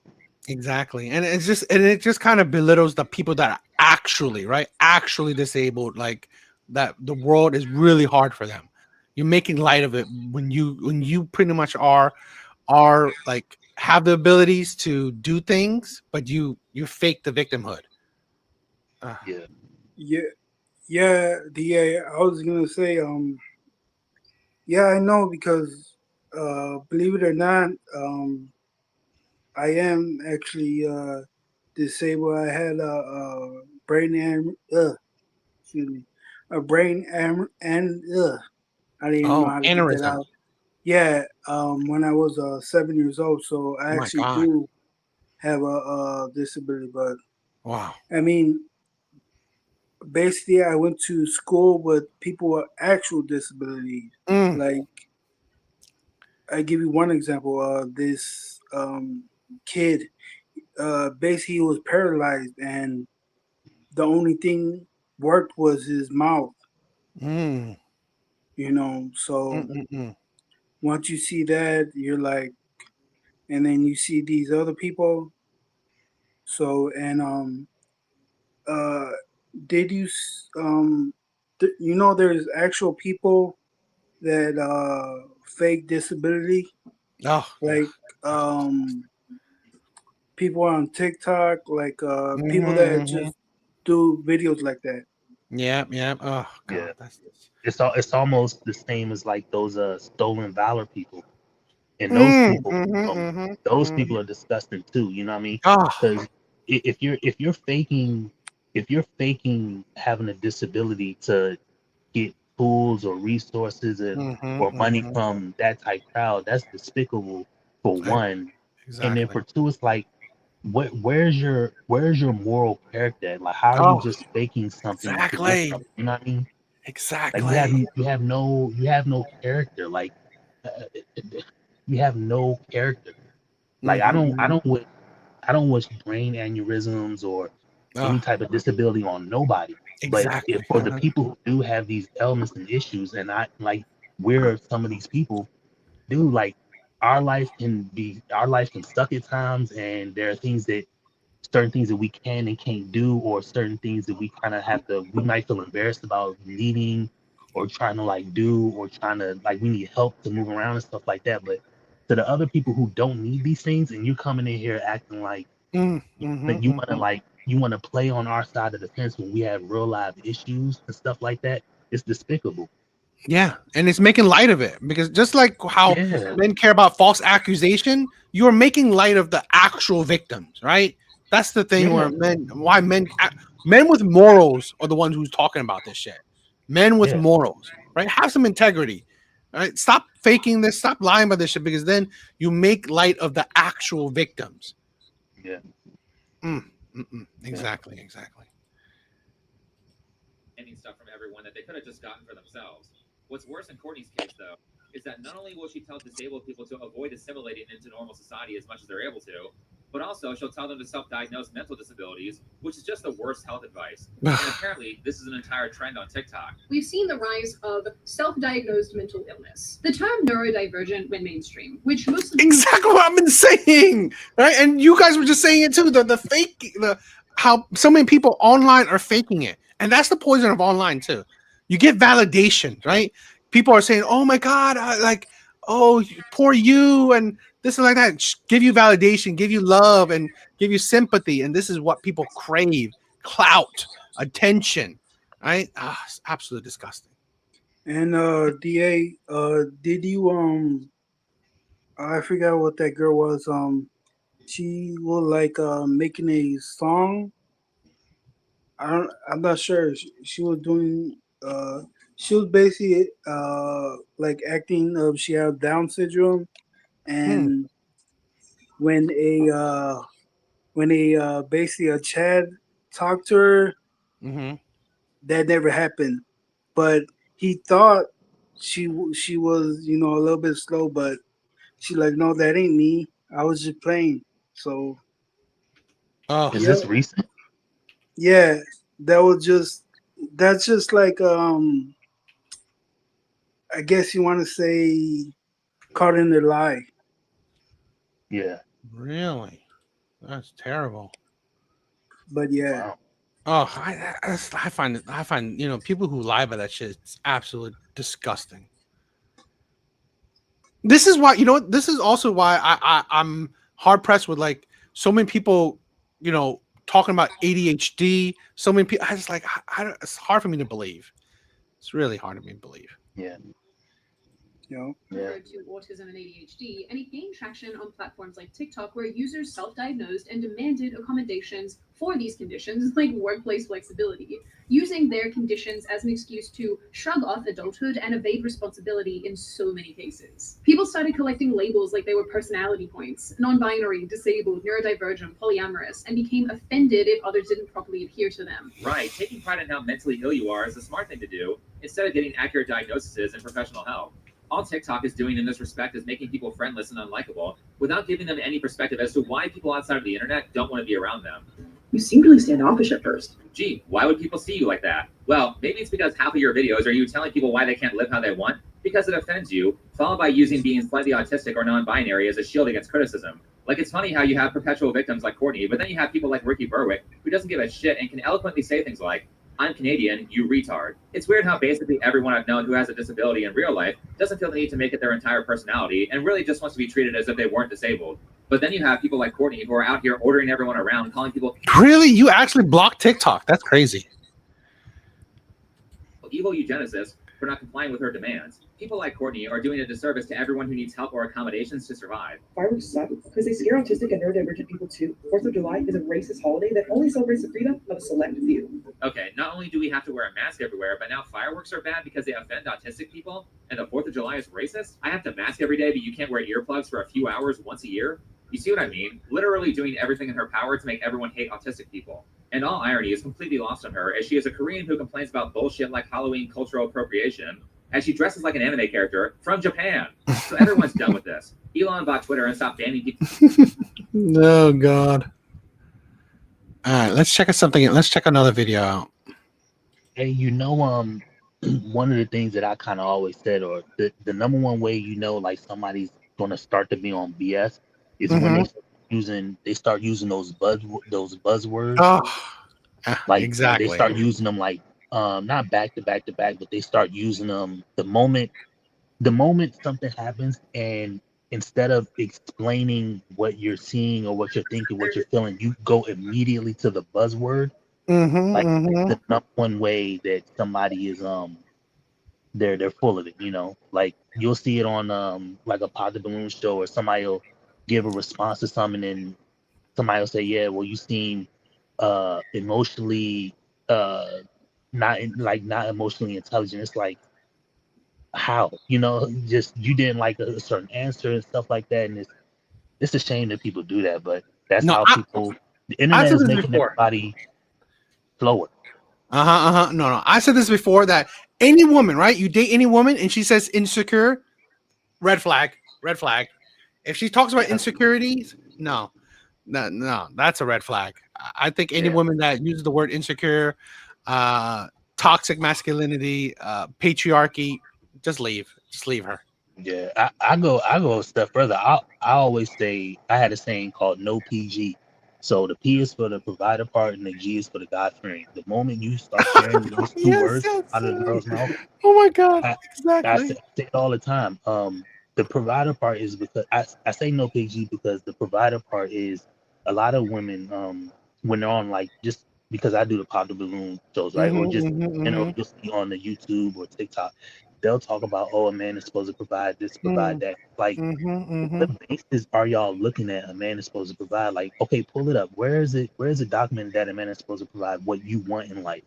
Dude, life doesn't even provide humans what they want, yet alone what a man wants. So how is a man supposed to provide a woman what he wants when they're, you know what I mean? Like, it's just it's so ridiculous. And then the God fearing part, I hate when I hear people say it, because like I said, on the reviews that I do, a woman will say, yeah, they'll walk out and they say, I want somebody who's God fearing. It's like, I'll instantly pause and I instantly say, noted, and then watch. 4 seconds later, 2 minutes later, when they get around to a couple balloons left, the guy says, all right, how many kids you got? She said, I got 2. And it's like, dude, where was God at? Like, how do you want God fearing now? Like, you just abandon God when you see what I'm saying? You pick up God's word when it benefits you, and then when God say don't do this, you walk away from it. You know what I mean? And that's the reason why I say no PG, because even the provider part, like, what a man is supposed to pay for a woman, a man is not just supposed to pay for a woman's livelihood. He's supposed to do what's in benefit for him and his family. If he needs his woman to work, that's what his woman is supposed to do. But women think like, oh well, you got to take care of me, you got to take care of my kids from somebody else, and it's like, no, that's not what God said. That's not in that book at all. That's the reason why you're supposed to go from your dad to your husband, so you don't get the I also say this, the four horsemen of a single woman is debt is number one, number two trauma, number three lost opportunity due to like a job or a career, and then number four is becoming a baby mom. Most girls that are single have at least one of them. Most girls probably have two of them. A good handful have three, and the older ones most likely have all four. You know, debt, baby mama, trauma, and lost opportunity because you got a career. It hits every time. You know, they live their life so wrong, and then they just want to throw God up there. As in, like, okay, I'm done living my life wrong, and just because you throw up the God card, don't mean that everybody else don't see you like this perfect God card in your hand, but your life is a living wreck. And then you think people are gonna, okay, she's cool to ride the ride because she has the God card in hand. It's like, dude, she don't even cut the mustard. Exactly.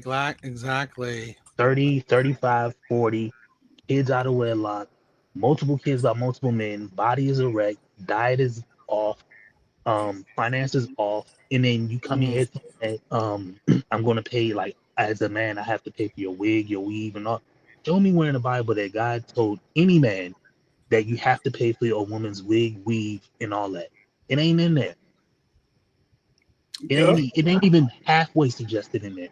Because one, if these women were really about it, they would realize that God don't even there's Bible verses that speak against women wearing makeup.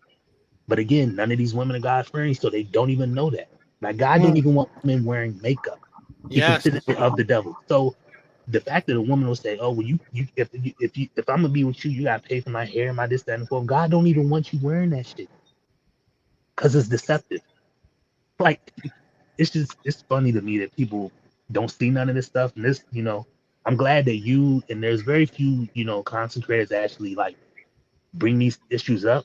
Definitely, I mean, that's why I'm exactly that's why I'm glad that you do it, because man, if you just let women just run away with what they feel is supposed to happen, oh sure, okay, ma'am, you're right. I should want to do that for you. The problem is that's not what I have to do, and the problem is it ain't what's likely going to happen. It ain't even what can happen. Most men can't even do that, even if some men can, but most men can't do that. God don't even want men to do that, deal with that. And you just think that, oh, because your backside moves in your jeans when you walk there, that's enough. No, it don't work like that. Exactly. Yo, I put if you want, I put your link to your channel, right? If any guys like Artie's commentary, check him out. Yeah, I will. And I was gonna say also too, she did the serpent did talk to her first, so yeah, that's there. Exactly. It's all that. See, I'm not even and like I said, I don't bring up these religious things to just on the channel. I'm not the religious person, right? So I tell them that, like, I believe in God, but I don't believe in a God that people sell me, right? So as far as like when people get to telling me about God, I just know what I know of the things that are in the book and how they're plainly written. But a lot of people don't comb through it. A lot of people like the bullet points, because it's easier to read and easier to kind of know, So, but I always find it's insane that they don't even know the bullet points. You want a God-fearing man, but you yourself don't even know the bullet points. Exactly, and like even even though he said like the snake, a lot of people think that because I've seen a goofy ass pastor say this, right? He said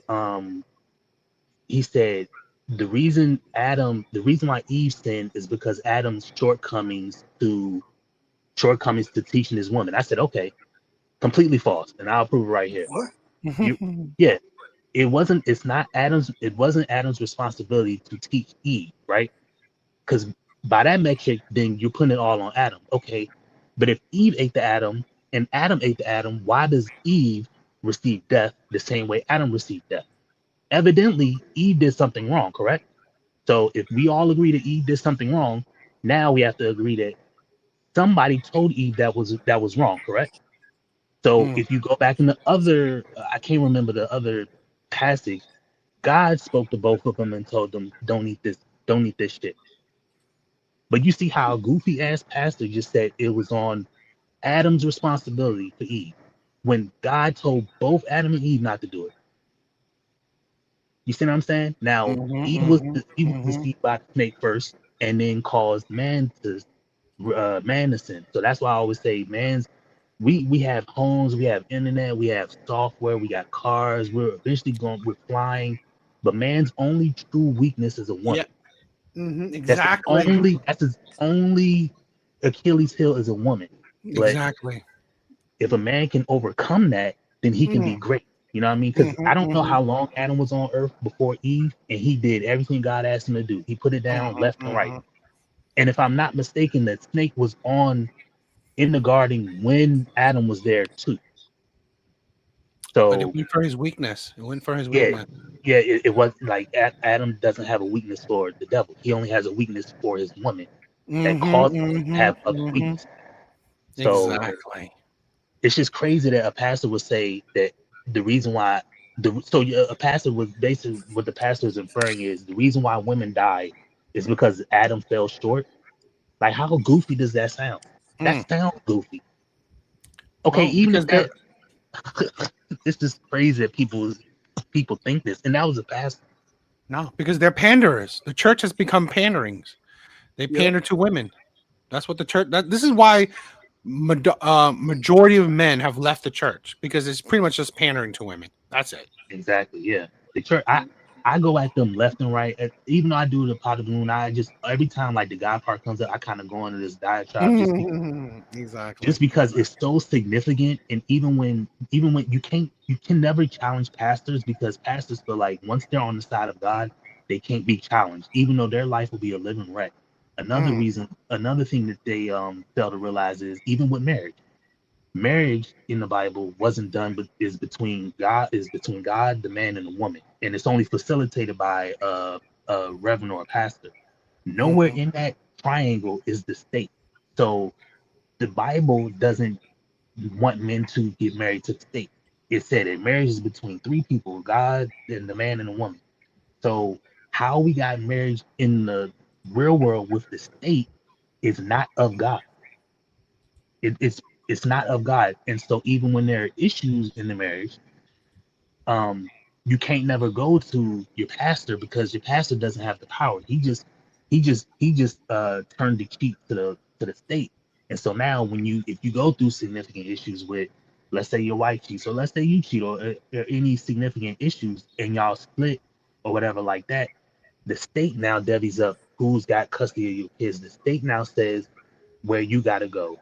The state now says this, that, and the fourth. Like, all these other goofy ass laws and rules that hurt men is only because the church isn't strong enough to stand up against the state. And the reason why the church ain't strong enough to stand up against the state is because they bend their knee to their rules, or they want their support, you know?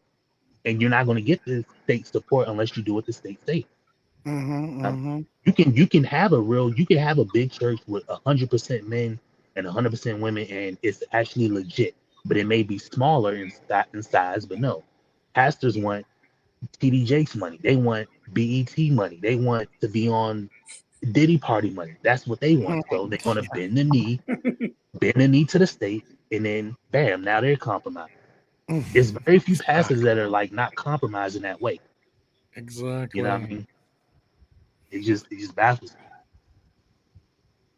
Feeding millions of men year after year, right to the state. Exactly. Unbelievable. All right, let's check this another video out. Let's end on this video. This is I wanted to check this out again by Think Before You Sleep, or Think Before You Sleep. I like the guy. Great commentary. Let's check this one out. Just planning on doing it. You know, the thing that we all wake up every day hoping we'll see in the news. And we're like, man, no one's done it yet. Keep going. Your plan, it's gonna work. If not, it'll inspire the next person. And I will definitely put money on your books. We're all rooting for you and hoping that you do it quickly and get away with it. For those of you who aren't clued in, she's encouraging someone to assassinate Donald Trump, which is a crime, by the way. Inciting violence and offering to pay someone to murder for you is not protected speech. But this is Very poignant, right? With just what just happened to Charlie Kirk. And this is the left. This is the left, right? This is what we're dealing with. The insanity.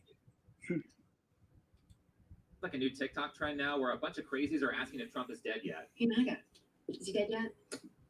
That's the only thing, the only conversation that I want to have with you, whether or not he's dead yet. So stay off my fucking page unless you're coming to tell me that Donald is dead.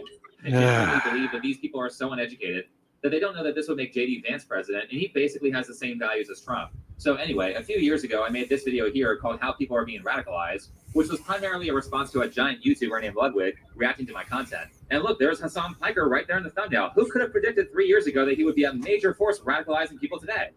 But since that video, things have continued to get worse, and now we have even more mentally ill liberals screaming at everyone. Though the best part of the current year is that a lot of them are coming out of the closet on bullying. But I do have to give Tim Walz credit for saying that we need to be meaner. Because a lot of you need to be, like, meaner. Oh, of course, that's what you're saying. You leftists just want to bully everybody. Yeah, in this case, yeah. If you're still walking around with a MAGA hat, yeah. All right, that's what everyone's been waiting for. I'm sure the news of the new bullying meta will make the MAGA hats very happy.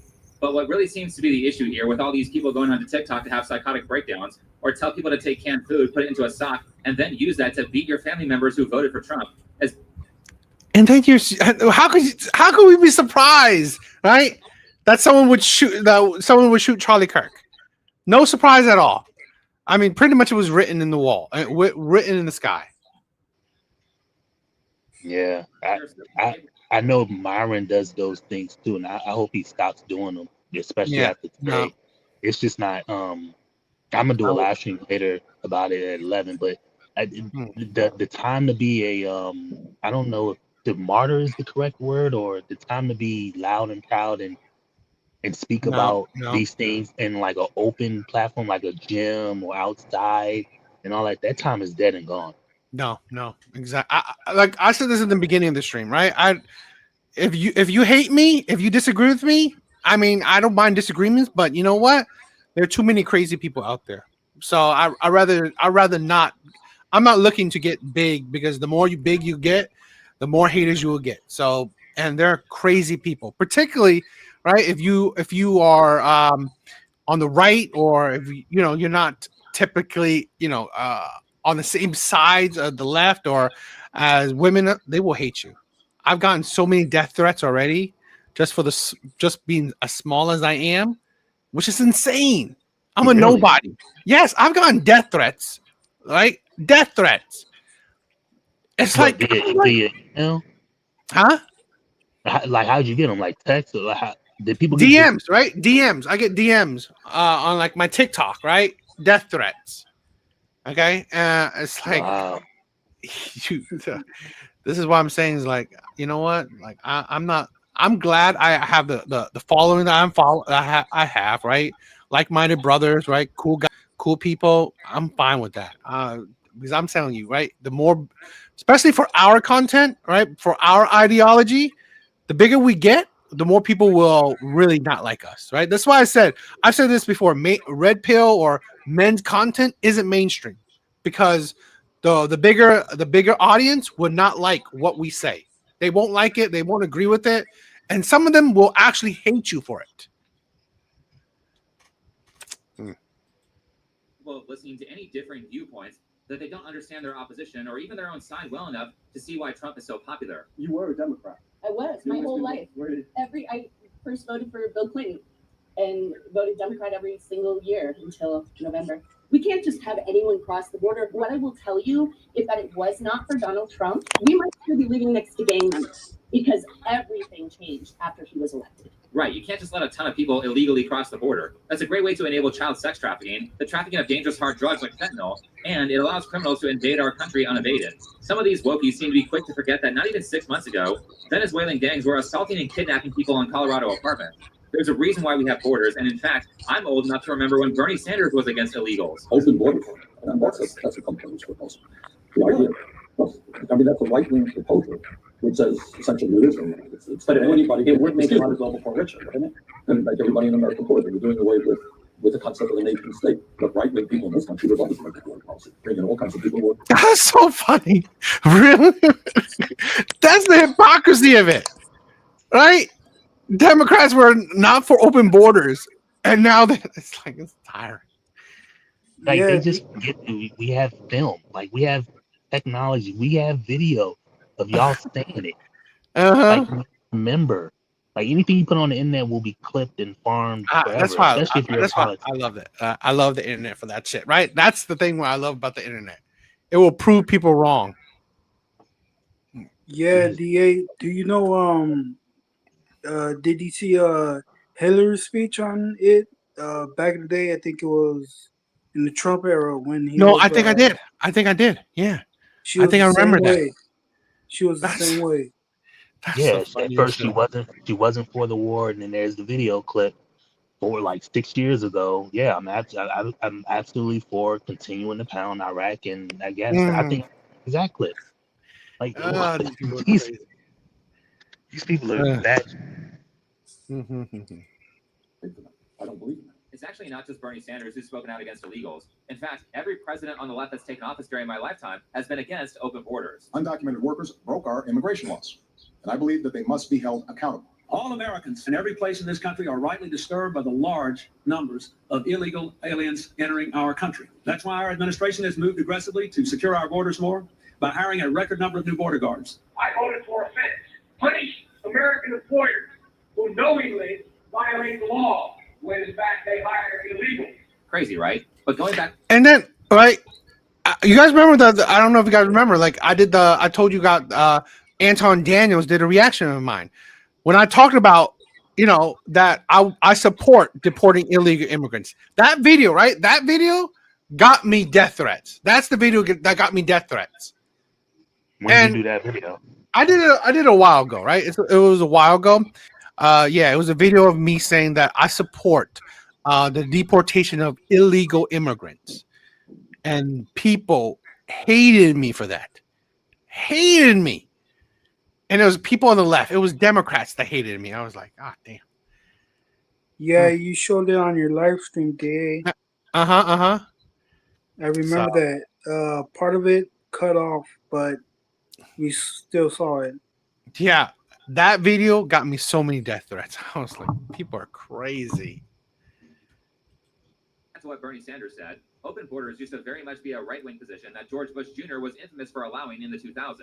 In the past, I believe Republicans were very pro-amnesty of illegals because big businesses loved hiring them as a soft form of slave labor because they had to accept very low pay, and if they wanted to organize for some sort of workers' rights, they could just be deported. But now it seems like cheap labor is a leftist position. Hey, these mass deportations are going to help out real Americans, right? That I'm going to stop you right there. First off, if watching families being ripped apart does not appeal to your humanity, let me try and appeal to you financially, because these mass ICE deportations are bad for the economy. So while undocumented immigrants actually make up a really small portion of the overall workforce, they are overrepresented in jobs that you do not want. Things that have little benefits, long hours, backbreaking work with no pay. For example, about 42% of the agricultural workforce. Without the slaves, who will pick the cotton? But this is what I think is like a conspiracy theory where I think there's someone behind the scenes, right? These people are like maybe like Illuminati kind of shit. They're neither Democrat nor Republican, but they will switch sides, right? Whatever anyone that disagrees with their views. So let's say they were on the side of Democrats for all these years, right? Because the Democrats had what they wanted.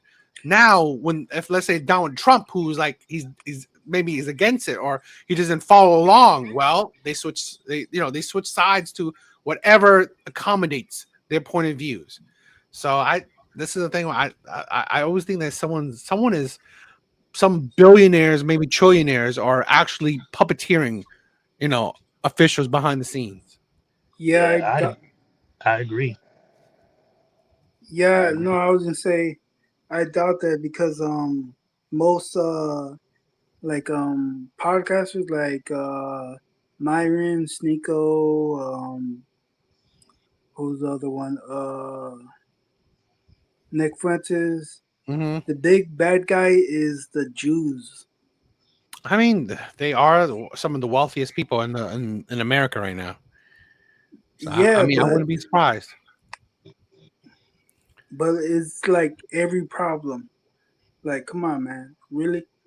But my thing is, even if every problem does resort back to them, what, like you just said, you think that there's billionaires and trillionaires that are like orchestrating all this, and they kind of move like water. They're Democrat today, Republican tomorrow, and vice versa. Mm-hmm. Even if that's the case, and I believe you, and I think that same way too. What's the end game? Because there's only so many times. It's like chess, right?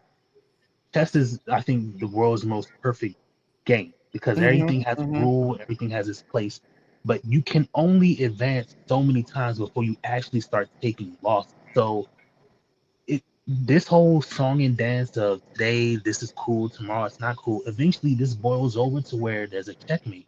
What that checkmate is, I don't know. Maybe it's a No. world war, maybe it's a civil war, maybe it's whatever. But how do you accommodate after that checkmate has happened? That's my whole thing. Because if you telling me a trillion, if we knew the person who's pulling all the strings, we had him on stream, he's like, yeah, I make this person do this, that, and the third. Okay, my only question is, okay, what happens when it all goes belly up? Because it's going to go belly up because you're making more. As long as you make more enemies than friends, you will come. It's the old saying: if you make more enemies than friends, you will learn how to fight. You will have to learn how to fight. You're going to have to learn how to fight because you're making more enemies than friends. Now, if you make more friends than enemies, you know what I mean, like that, you may be alright, but you're making more enemies than friends on a day-to-day basis. You're making enemies with illegals. You're making enemies with podcasters, with blacks, with whites, with business owners, with women. Like, eventually, you're making so many enemies that they're either going to fight each other or they're just going to realize that you're the issue and they're going to fight you. So that's why I'm confused at. Like, what's the end game? I don't know. Because it seems like every 120 years this happens. I mean, the Great Depression was what, 100 years ago? 100 years, and 100 years before that, I think it was, I don't know, maybe a big battle or something like that. Early 1800s or something like that. So there's going to come a point where you can only push yourself pieces around so many times before you start taking losses. But this is why I think they're pushing for like kind of like a civil war kind of thing, where we're actually attacking each other. I honestly think that I think they're pushing down that towards the thing. But what would be the benefit of doing it? Because okay, I don't know. 20% of men and women die. Then what? There are people, right, that wants to eliminate certain demographics or just like lessen the population, something like that. I don't know. Yeah. So I don't know. In reality, illegals make it very difficult for small businesses who want to provide good pay and good working conditions to compete against big businesses or other small businesses who are essentially cheating. Also, those same illegals are stealing away resources from people who actually pay into the system, and that's causing those people to switch parties. This was the precise moment I no longer was a Democrat. Raise your hand if your government plan would provide coverage for undocumented immigrants. Let me stop you right there. They're not undocumented immigrants, they're illegal aliens. Calling them immigrants implies that they are legally here, and they are not legally here. Stop trying to confuse people on purpose by changing the language. Anyway, let's continue. Everyone raised their hand saying they were in favor of giving free healthcare to illegals. Wait, was one of those people Bernie Sanders? Let's get a higher quality image from YouTube, and yep, it is.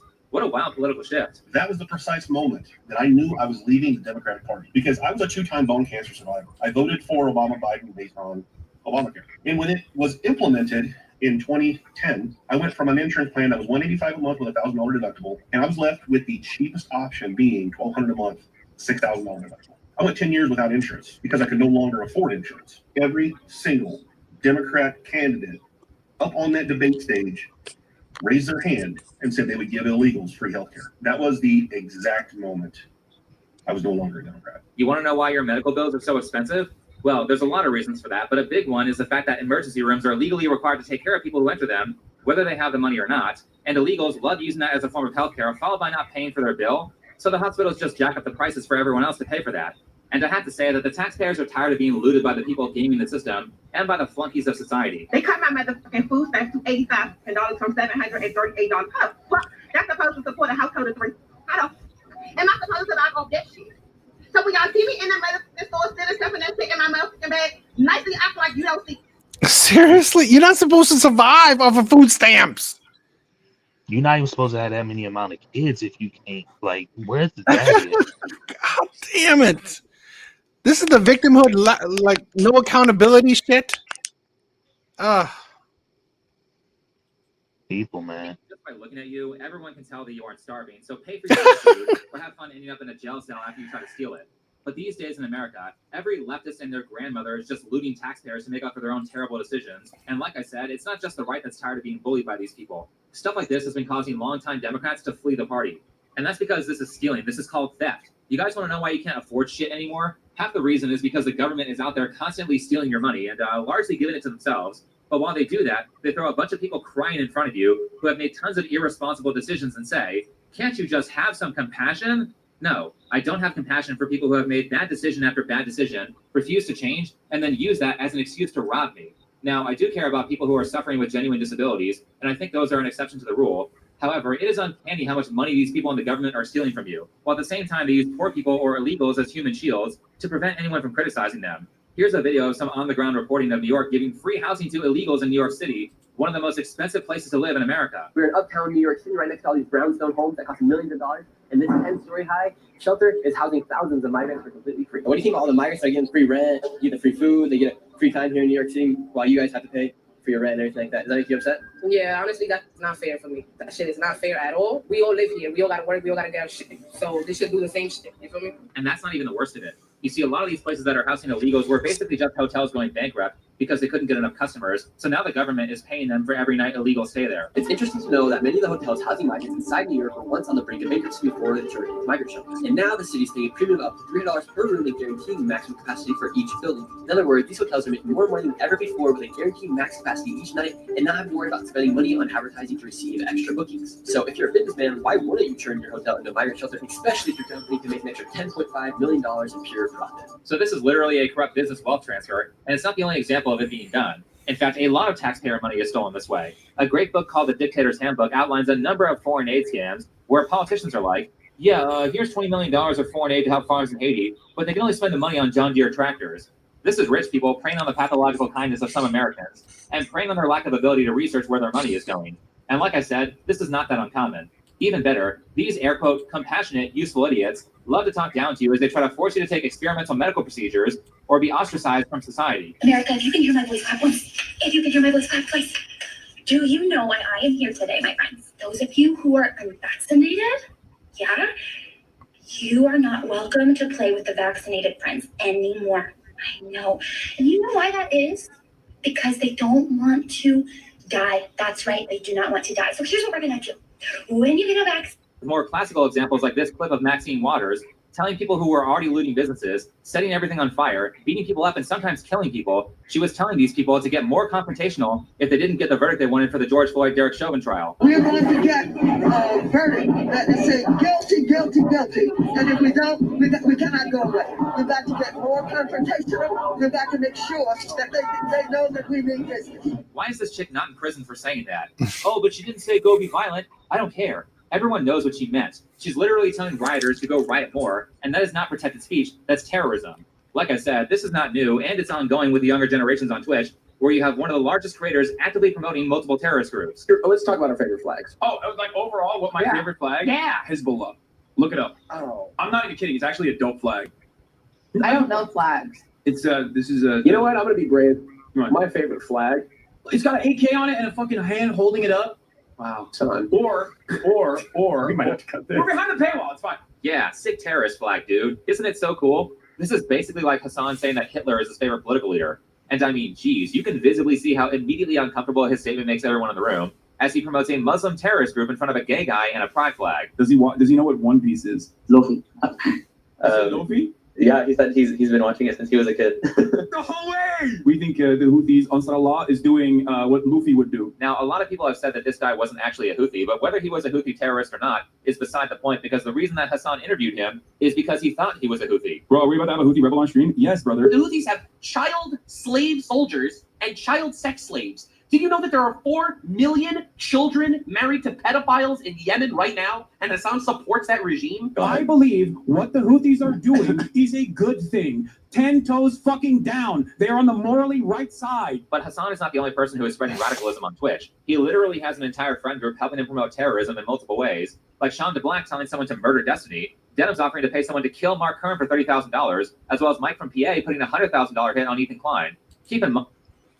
Look at these. I know. Look at these people, right? Promoting. Oh, go kill people. Go kill people. Go kill people that you don't agree with. Yo, who is this YouTuber? Like this? Is this one YouTuber or is this like a collage? Did you do this collage? No. Is yo Jay? What's up, my brother? Yeah, guys, this is sleep before you wait. Think before you sleep, dude. Yeah, Yes. he's really good, man. I love his shit. I've never heard of this guy. Yeah, dude. Yeah, you should check it out. You should check his videos out during the cough. And the craziest part about him is I have never talked to Devil's Advocate offline, but I can guarantee that his online voice sounds like his offline voice.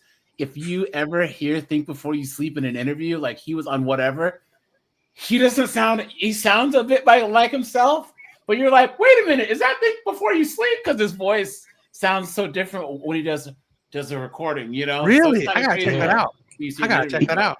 Is that his? Hey, what's going on? Is that his normal talk speed, or is that do you have the video sped up? I have the video sped up. Oh, okay, because I was going to say he's got that Destiny Ativan thing going on where they just fire off 1 million words a second. Yeah, he's been doing good. He blew up during the cough, and he was just making videos about common sense stuff.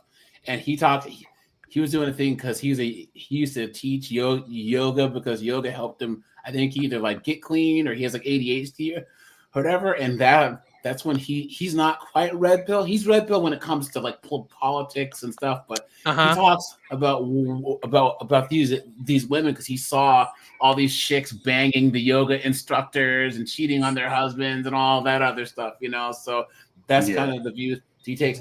But to talk about this Hassan guy and the Houthis and all of them, isn't it funny, guys, how like the wokes talk about colonization and the Europeans and all this exactly stuff, but the biggest colonization that there is was the Arabization and Muslimization of everywhere from Morocco all the way to Azerbaijan.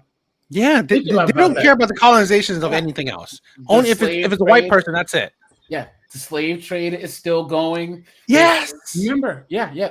I think, guys, the Sumerians, the Assyrians, and the Mesopotamians were the people who were in Iraq and Iran. Now there is thousands of languages and cultures everywhere from Morocco to Libya to all the way through the Middle East, all the way through Dagestan, Chechnya, places, and now they all speak Arabic and are Muslims. So it's like, wait a minute, you know what I'm saying? So this has been going on for like 1,600 years, and no one says anything. So these wokey wokes, I was just looking at them celebrating Charlie Kirk dying. You know what I'm saying? They're just demons, man. All of them. Man, what was your thoughts of that? What's your thought when that happened? I was crazy. Has anyone seen Hamburger Hill? No. The movie? Guys, check out Hamburger Hill. That's a really good Vietnam movie, right? About Hamburger Hill, where the soldiers kept having to take the same hill over and over and over again. Like they would take the hill and get killed and then have to retreat. Well, there's a scene where the dude gets hit in the neck and they're trying to hold his esophagus in. The way that showed that scene he got hit that looked like how Charlie got hit. And I knew he was cooked. You know what I'm saying? Is the live video on the internet? Oh yeah, it's all over, dude. You probably find it. You probably find it on X. Yeah, X doesn't care. On Twitter. Yeah. Where did he get shot at? In the neck, right in the left part of the neck. And God, in the way that he dropped, you know, I didn't mean to hijack the stream, but like this, and now people, like the prompt says, this victimhood thing, they always try and make it about themselves and be like, well, Charlie was victimizing us. He was just giving his opinion, you know. I know. Yeah, and people try and make what this guy thinks is best for America, that he's victimizing them. saying that his words were violence and excusing the violence that was actually done to him. It's insane. So, but that's the crazy thing. Where this is why I'm not surprised that people like you wouldn't show your face, because this world's crazy. Because we're not popular. We're not popular, right? We're not mainstream. Because people will. I said this. Remember that video that Anton did a reaction of me? I got so many death threats because of that video. So many. And I'm a small time creator, and I got that many. I got a lot of death threats. DA, did you see the Van Jones, one of the biggest beta males on planet Earth? Because we know that anytime that the liberal media puts a black man up there, it has to be Don Lesbian or Van Jones or any of these beta males, right? He was like trying to say that the dude that deleted the woman in Charlotte, that he's the victim. See that? Yes, I saw that. Who said that? Van did? Van Jones, Miss Vandy. I saw that. Vanna White. But yeah, so like everyone's a victim. He said only hurt people hurt people. Oh. You know what I'm saying? It's like, what are you talking about, man? This is crazy. This is absolutely insane, man. And this whole victimhood type of mentality just drives me insane, because I always look at, remember guys, I'm from Washington State. I'm from woke, liberal Seattle, Washington. Mm-hmm. So I used to live out there. Oh, really? Whereabouts? I lived in Seattle from 2013 to 2016. Okay. Yeah. I moved there like in September, right after they legalized weed stores and all that. Yeah, right before it got like real bad with the crime and stuff. It's crazy now. It looks like freaking a Bartertown from Mad Max Beyond Thunderdome. You know what I'm saying? You know what I'm saying? But like, but now I would never go back to the West Coast, because all the crime, all the SA, they're like, oh, you have to understand the person. Everyone's a victim, so no one's held accountable. And this is what happens when women are put in charge of politics. Because I would say this: every single far left progressive point that's been pushed, women vote for en masse. But they played themselves because they're the number. It affects them the most. Exactly. When they open borders, when they defund the police, men are already the primary victims of crime, right? But when the crime spikes, when their purses are getting snatched, when they're getting stabbed on the train, whatever, it's them. It's not us. Yep, exactly. When the Transformers are in their sports, you don't see Transformers coming to our sports. Yep. You know what I'm saying? Because a chick dressed up as a dude trying to get in the NBA, it ain't happening. So now these chicks are going to say, oh, devil's advocate, oh, laughing man, oh, Artie, please help us. Please help. You guys voted for this. Yeah. You voted for it. They don't understand that, like, the only thing that's stopping a woman from walking down the street seeing another woman getting raped and nobody doing nothing is the fact that there are men. Yep. But if you stop that, the protection from men, or you stop men even having the ability to like make their environment clean or safe and all that, then when the men go away, what's this old saying, when the cat's away the mice will play. And we can't control the mice. That's true. The only reason I know that mice aren't going to play is because the cat is there. But once the cat is gone, what that mice does, or what the mice do, we have no control over. So you will see women literally get snatched up off the street, put in cages in people's homes to be used as human dildos forever, until they croak. You know what I mean? And the only thing stopping that is the fact that there are people who would do something about it. But the more and more men who will do something about it, the more and more that they push, the more and more that they keep going, it's just gonna crack. People don't get the whole thing because, like, Andrew Wilson makes the whole force doctrine argument, which is one of the best arguments I've ever heard. I love that one because there's no refuting it. But the thing about these podcasts is these 304s, first of all, like most of the chicks don't have 2 brain cells between them all.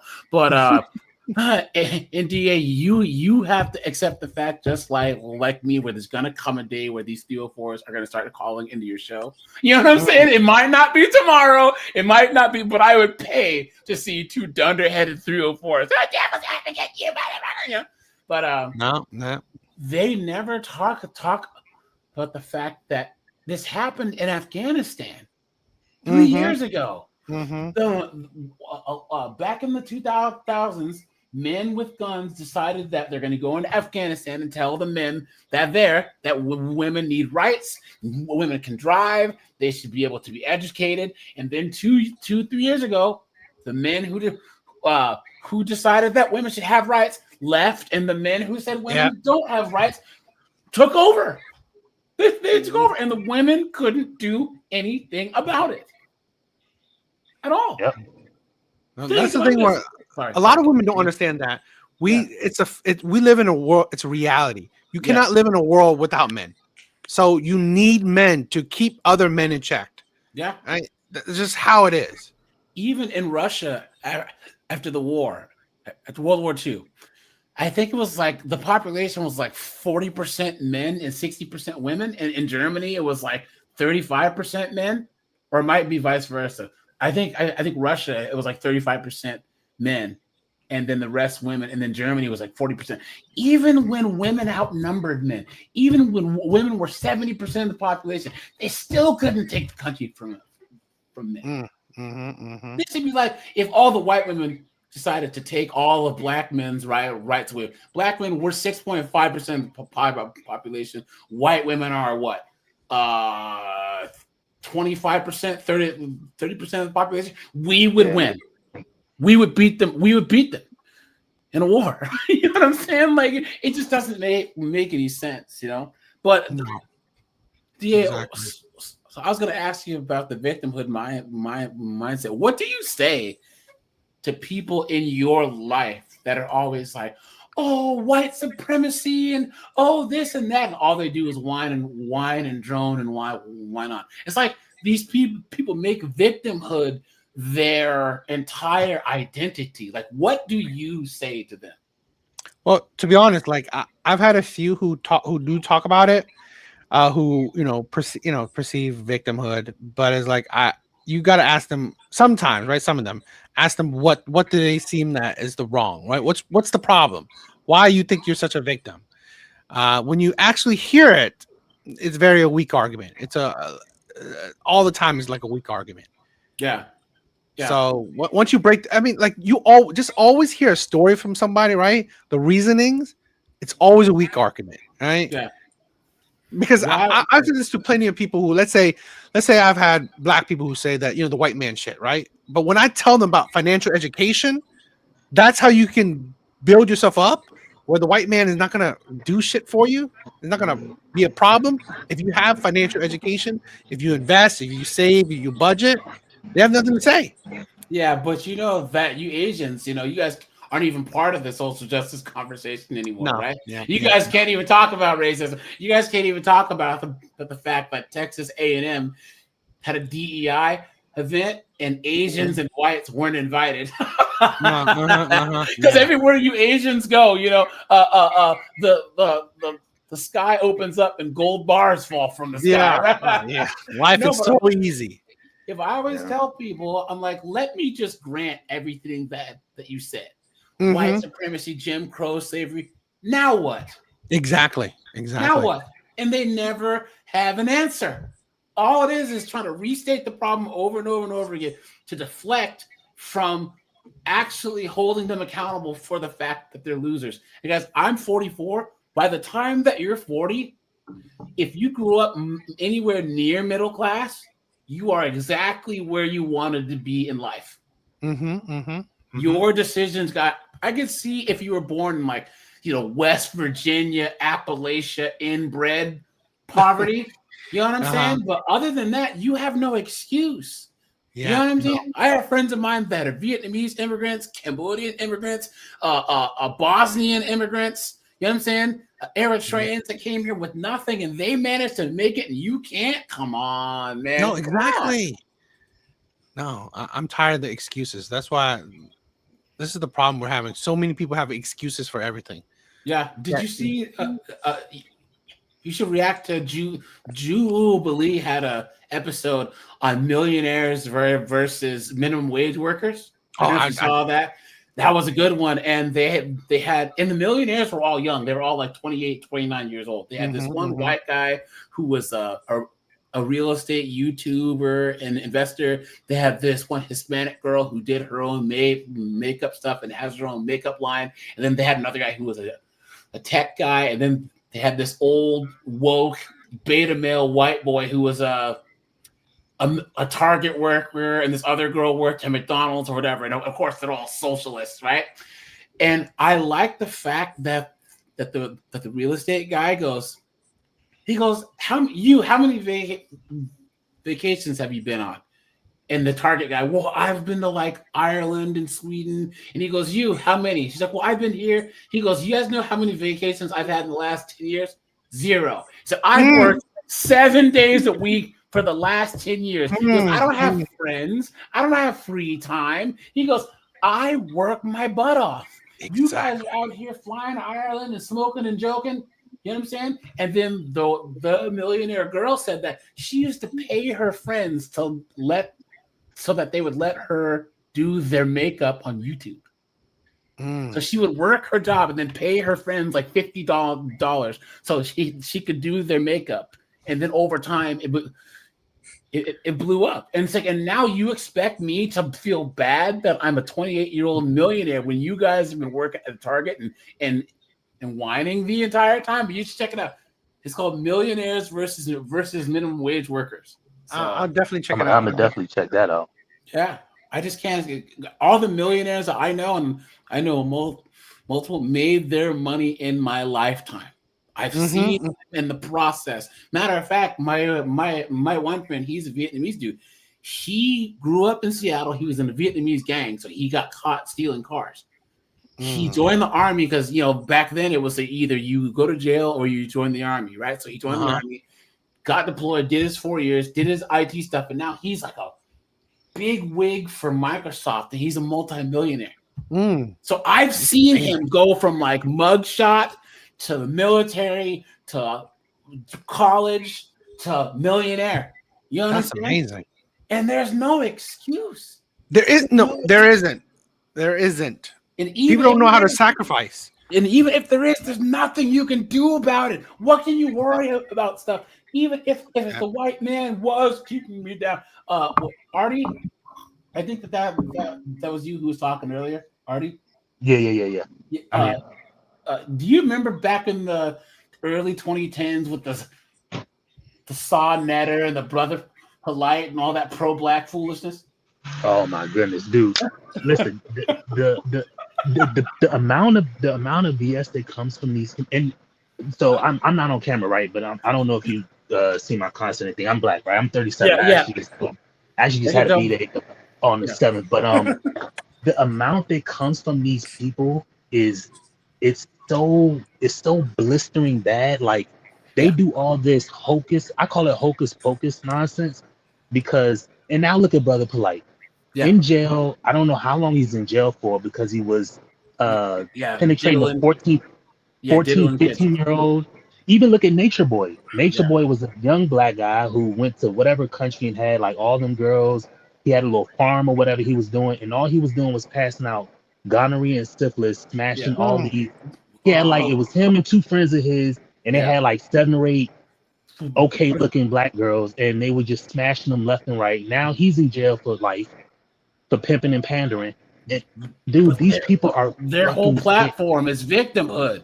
Their whole platform was victimhood. Exactly. Yeah, I don't know if you want to go down this whole Hotep Egyptologist pro-black rabbit hole, you know what I'm saying? But like, I don't know it, but 2012 they to love 2015, it was big. And here's the crazy part. Artie can attest to this. They were always going after each other. So you will never see Devil's Advocate and I going after each other, right? What's the point? Right? But these guys were always going after each other. They claim white supremacy. David Duke has a YouTube channel. Why didn't they go over to him? All these supposed, NF has his social media. Why were they not going after Schwintez, right? No, but it was oh man, Artie, he ain't real. I'm real. Then Artie says, well, AJ, he ain't real. And that's all it was bickering and victimhood and bickering and victimhood. It's crazy. So that's The NF guy is another one. Everybody got their, it's funny how you skirted the name, because I know everybody says, you speak his name, he's like Candyman, he'll show up and then your career is kind of done. I call him Nikki Feet. So Nikki Feet. So I mean, yeah, but the it's funny how the Hoteps and the Brother Police and all that, they preach this. It's funny how people preach the same thing, but they go after each other. So all these pro-black people preach the same thing, but then you see them in the streets of Philly, you see them in the streets in different cities, and they arguing with each other. It's like, don't y'all believe the same shit? Why are y'all arguing with each other if y'all literally believe the same shit? Because they have to act like, okay, if myself and Artie and DA are in this movement, and then I see them getting more successful, I have to make myself a victim by saying, oh, well, obviously DA is an agent. You know what I'm saying? He's being propped up by the government, so he ain't real. And then Artie, Artie's a psyop. You know what I'm saying? So all it is just banking on that victimhood mentality that DA was talking about. No. It gets to the point where there is no goalpost. It's just saying everyone run this way. There's not even a goalpost anymore. Everyone run this way, So no, that's crazy. Yeah, I love to. This is the thing where I don't mind if someone gets bigger than me or whatever. I support everyone. Me too. Right? We shouldn't be. That thing is for women. Stop hating on each other, and I love it. I love when people are making it, doing well, and succeeding in life. Yeah. Drama is for women. I was telling you about DA. My friend Kai. He got the Lamborghini. He got the LP 640. It's one of the ones, but it's like the Super Allegra bright orange special edition one. So he put a thing on Facebook of it being delivered to his house. And do you know all these haters, all these feminine men were supposed to be his friends, were like, you think you're special because you got that? No, I hadn't talked to him in about 8 years. I called him on Facebook. I was like, oh, Kai, what up, dude? What nice car. I'm like, do you see these haters in your comments? He's like, yeah, bro. I was like, block every single one of them, dude. That is the most feminine thing. Oh, man, this devil's advocate, man. He's doing good, man. Screw him. What kind of mindset is that? That's crazy. Exactly. No, I hated that. We can't. This is the thing where that's why when I see other YouTubers beef with each other, it's stupid. It's like absolutely idiotic. Beef online. What are you, kids? What are you, women? I've noticed absolutely more ridiculous. about like our generation of creators, though. We don't squabble as much as the I would say the guys that are checking out more, that are kind of aging out of the sphere. You know what I'm saying? Yeah, Guys from 6-7 years ago, they had nothing but beefs and all this other stuff. And I even tell my subscribers, if I ever seem like I'm beefing, I need you guys to tell me, because I refuse to beef with anyone. Kevin Samuels said it the best. He was on Anton Daniels' stream. He was on the beef. And Anton asked him, he's like, Kevin, how do you not beef with anyone? Your name is in everyone's mouth. And he goes, because it's not worth it. You are giving them shine. By even mentioning them, whatever, you are giving them shine, and you are falling into their trap. So, but yeah, man, victimhood, though, doesn't make any sense. And here's the thing, guys, Oprah, all these people that are rich and powerful and still whining about being victims, delete yourself. If you have Oprah's money and you're still a victim, dude, lay on some train tracks, bro. Like, what are you doing? You're a billionaire in the richest, most powerful country God has ever created. And you're, I can't drive down the street. What are you talking about?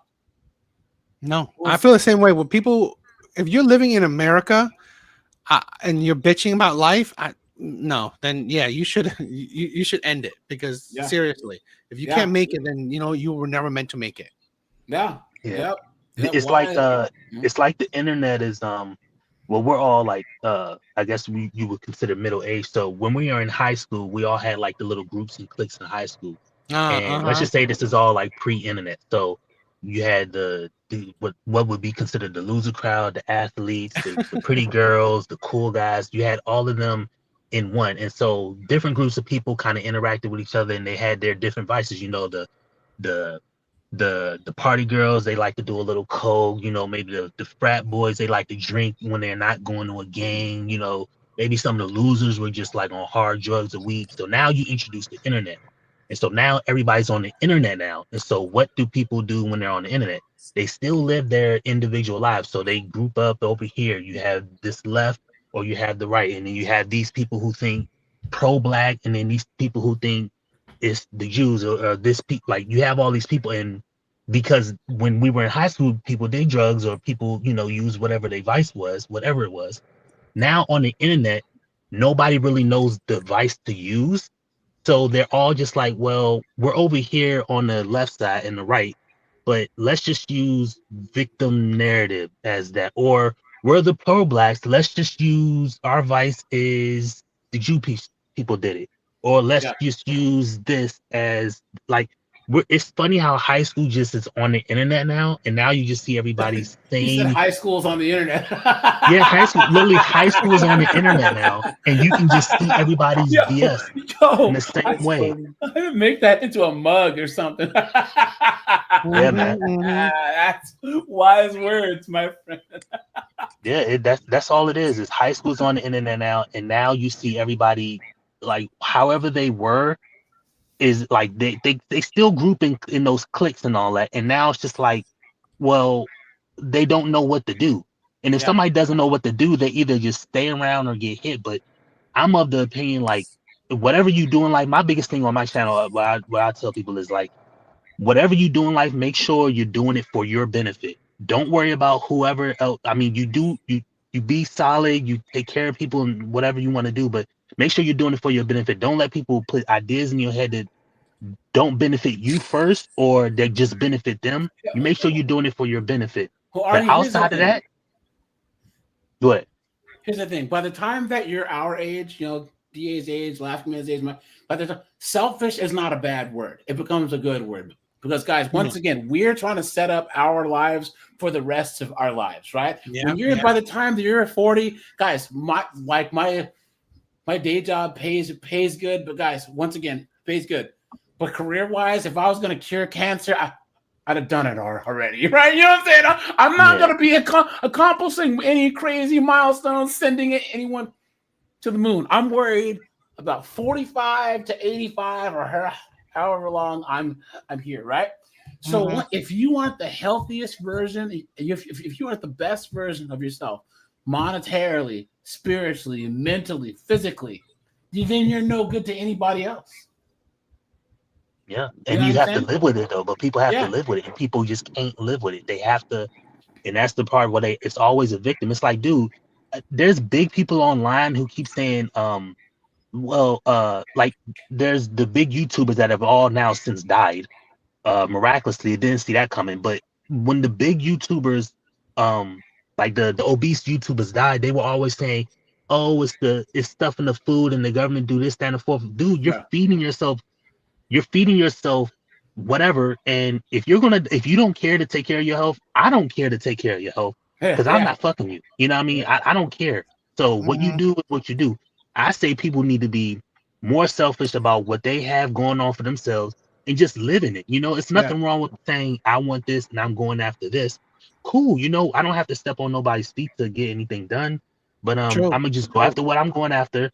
Y'all go after what y'all go after, and I'll see y'all at the top. Yes, exactly. And anyone who thinks that you should be doing something different, if they're going to pay for it, if they're going to say, "Oh, well, devil's advocate, you should have been to law school," you say, "You know what? Why don't you pay for it? I'll go." Yeah, write me a check. Write me a check. I'll go right now. Yeah, I'll go right now. You know what I mean? It's just people. Once again, you guys saw the video of all those fat B-dubs, and they were like, it's white supremacy's fault that that diets don't work on us. I saw that one. Yep. The ridiculousness of it. Unbelievable. Blaming everyone. Blaming everyone. Guys, my channel, I don't ever let people presuppose that any one group is responsible for all their problems. Exactly. Same. And that's my problem with these incels. They say women are all trash, and yet they're powerful enough to be responsible for all my problems. Crazy. Exactly. The small hats. Oh, the small hats are all this and that. But guys, no, there is no one group. You are not important enough for an entire group of people to focus on you and ruin your life. None of us are. No, yeah, we got to focus on ourselves. We are responsible for our success and our failures. Yep, it's true. 100%. Remember, every problem you have, for the most part, 90% of it is probably in, like, every issue you may have with it is implied. Like if something sucks in your life and you don't want to deal with it, okay, cool. Just walk away from it. You don't have to like, issues you take on from people is like, you don't have to do these things. Like, there's no hard, like, you do this, there's certain things like you kill somebody, you're gonna go to jail. But technically you don't go to jail if you don't get caught. So I can say just don't get caught, and that's the reason why everything is implied. If you care to take that risk, take the risk. I hope it works out for you. If it works out for you, cool. If it don't, hey, whatever, but at least but you're doing it for yourself. And I tell people all the time, I literally had we don't really talk like that. He's still a homie of mine, but I grew up with this guy, and he's a couple years younger than me. He was getting away from his relationship with his baby mama and wherever he's at. He came out here, lived with me and my wife, got on his feet, got out here, got him a job in my place. He was working and all that. So he started messing around with a little girl because he a pretty boy type, right? Black guy, but like light green eyes, darker skin. He a pretty boy type, right? Light bright. He's a darker skinned Chris Brown type, right? So he's gonna have hoes. It's just a given. And he started hanging out with a girl, and I was like, all right, so he started not going to work as much. I said, bruh, stop fucking her raw, because I know what's happening. He ain't want to listen to me. 3-4 weeks, about 2 months into him dealing with this girl, she's pregnant. I'm like, are you just left your baby mama from where you were back home 6 months now? You've been out here within 3 months. You're about 7 months away removed from your baby mama and where you live, and now you got another girl pregnant. Whatever. So the baby comes. Of course, that doesn't work because that's her second child. So that's her second child, and it doesn't work. But I had a conversation when I said, bruh, you got 2 kids by 2 different women. You got a boy. The first one was a girl, and the second one was a boy. So why don't you do this? I said, if you don't want to have no more kids, why don't you go get a vasectomy? He's like, nah, man. And he started arguing with me about a vasectomy. I said, I'm married. I got 3 kids. I got 3 girls, by the way. So I had a vasectomy after the 3rd one, right? Because I don't want no more kids. But I made a thoughtful decision, and I'm married anyway. It doesn't matter about me. I brought this up to him, but he started arguing with me about, man, that ain't right. You ain't supposed to do that. God ain't make you that way. I said, God didn't make me. He said, I stopped right there. I said, you said God didn't intend for men to have vasectomies. He's like, yeah, man, that ain't in no fucking Bible. Da, da, da. And I said, wow. What else is in that Bible, sir? Is there anything else in that book? Kids. Yeah, like what else is in that? What else was in that Bible? Is there anything else is there any other information? No, that's why I hate hypocrites. Yeah. And I hate men that have no moralities and boundaries, right? Yeah. And that fall for their weakness. Right? We all know that women are our weakness. Lust is our weakness. Yet you easily fall for it. And it's like, it's ridiculous. I just don't understand. Like, well, I got the snip 3 years ago, 4 years ago, because I don't want any kids. Okay. You know what I'm saying? And I don't trust anybody with my destiny. I just don't. I'm serious. I don't. Some of my girl's Korean. She's cool. You know what I'm saying? She's cool. She agrees with everything that I say. But I don't trust anybody, man. You know what I'm saying? All these guys are like, oh, you got to. You know what? I ain't got to worry about it. So I think that's a weird thing that that a lot of guys don't really understand is they have services now where you can, they ship you something, you give your sample, you freeze it for later just in case, and then you get the snip, and then if a girl says it's yours, you went, it ain't mine. You have absolute assurance that it's not yours. That happened to a friend of mine. So my one friend, he had a son right out of high school. So his son had turned 18. He was done with child support and everything. So he was 36. His son was 18. He had bought a house. He's doing good. And he started dating this little 25-year-old, a little hot Brazilian, right? Tell me why all of a sudden her toothbrush started showing up at her house. Her clothes started showing up at her house. At his house, and then all of a sudden, so he got the snip. He didn't tell her, right? I'm pregnant. He said, "Oh really? My God, really? Yes, and it's yours. What are we going to do?" Oh He's my like, God. really? So he went with her to the doctor's appointment just to make sure she was actually pregnant. She was actually pregnant. It wasn't his. God. He had the paper. He's like, hey, check this out. His sperm count was 0.000%, right? So she was cheating on him and trying to eeny, meeny, miny, mow the baby on him, man. Disgusting. So, but DA, man, good show, man. No, appreciate you, man. Yeah. Thank you, man. We gotta make a time for I could come over yours. Yeah, dude. Totally. I'll hit you up offline, okay? All right, my friend. Thank you, man. Later, AJ. All right, Laughing Man. Thank you. That's it for tonight. Looks like I'm the only one. It's all good. It's all good. Thank you for joining, my man. Thank you. Yeah, no problem. I just didn't want to yap a lot, so No, it's all good. No, Yeah, bro. I just love that that you join and you're around. It's all good. Yeah. No, basically, I just a person that just sits back and listens. Hey, I love it.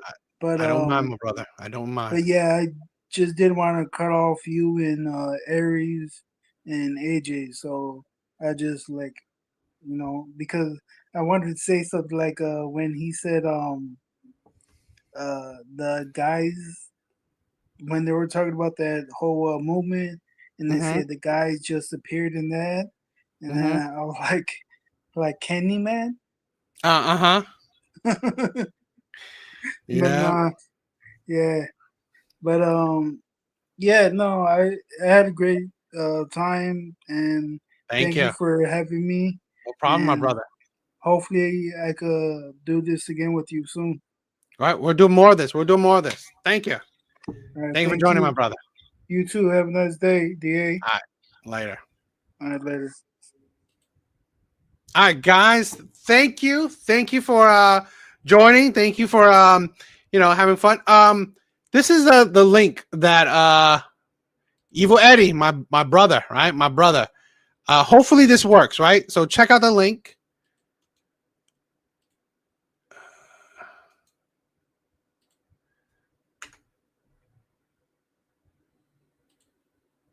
Check out the link. It's the Discord, right? Hopefully it works. Please tell me if it doesn't work, right? So check out the link. The Discord link, right? If you guys, sometimes you guys want to send me a link to a video that you want me to react to or check, please try that one out. Please join it, right? You guys have been saying you want like a Discord or anything. Hopefully that works, right? Hopefully that link works. If it doesn't, please tell me. If it doesn't, I'll probably just create a new one. Evil Eddie said it should work, so hopefully it does. All right. So yes, like I said, join it. If you guys have videos you guys want to share, videos that you guys want me to react to, or whatever, that is the link. You could join it, send videos or whatever in chat. I'll check on it regularly. All right. You guys are amazing. Hopefully you guys have a good night. Thank you for checking out two of my lives, right? You guys are amazing. I love you guys, right? My brothers. I mean it, right? You guys are my brothers. I love you. Hanging out with you guys are like friends, right? It's all good, Artie. I figured. It's all good, my brother. It's all good. Definitely check out the next one, right? I'm gonna try to do more call-in shows, right? I'm gonna try to do more of them. So stay tuned for more of them. All right. You guys are amazing. Love you guys. All right. Later. Alrighty. It's all good. Ivan, thank you for showing up, man. Love you, my brother. Laughing man. Love you. Love you. Evil Eddie. And check out AJ's, right? AJ's channel. Oh, I had a link to Artie's channel too. Check him out too. All right. You guys are amazing. Love you. Artie's going live at 11. All right. So check him out if you're not doing nothing. Later, guys.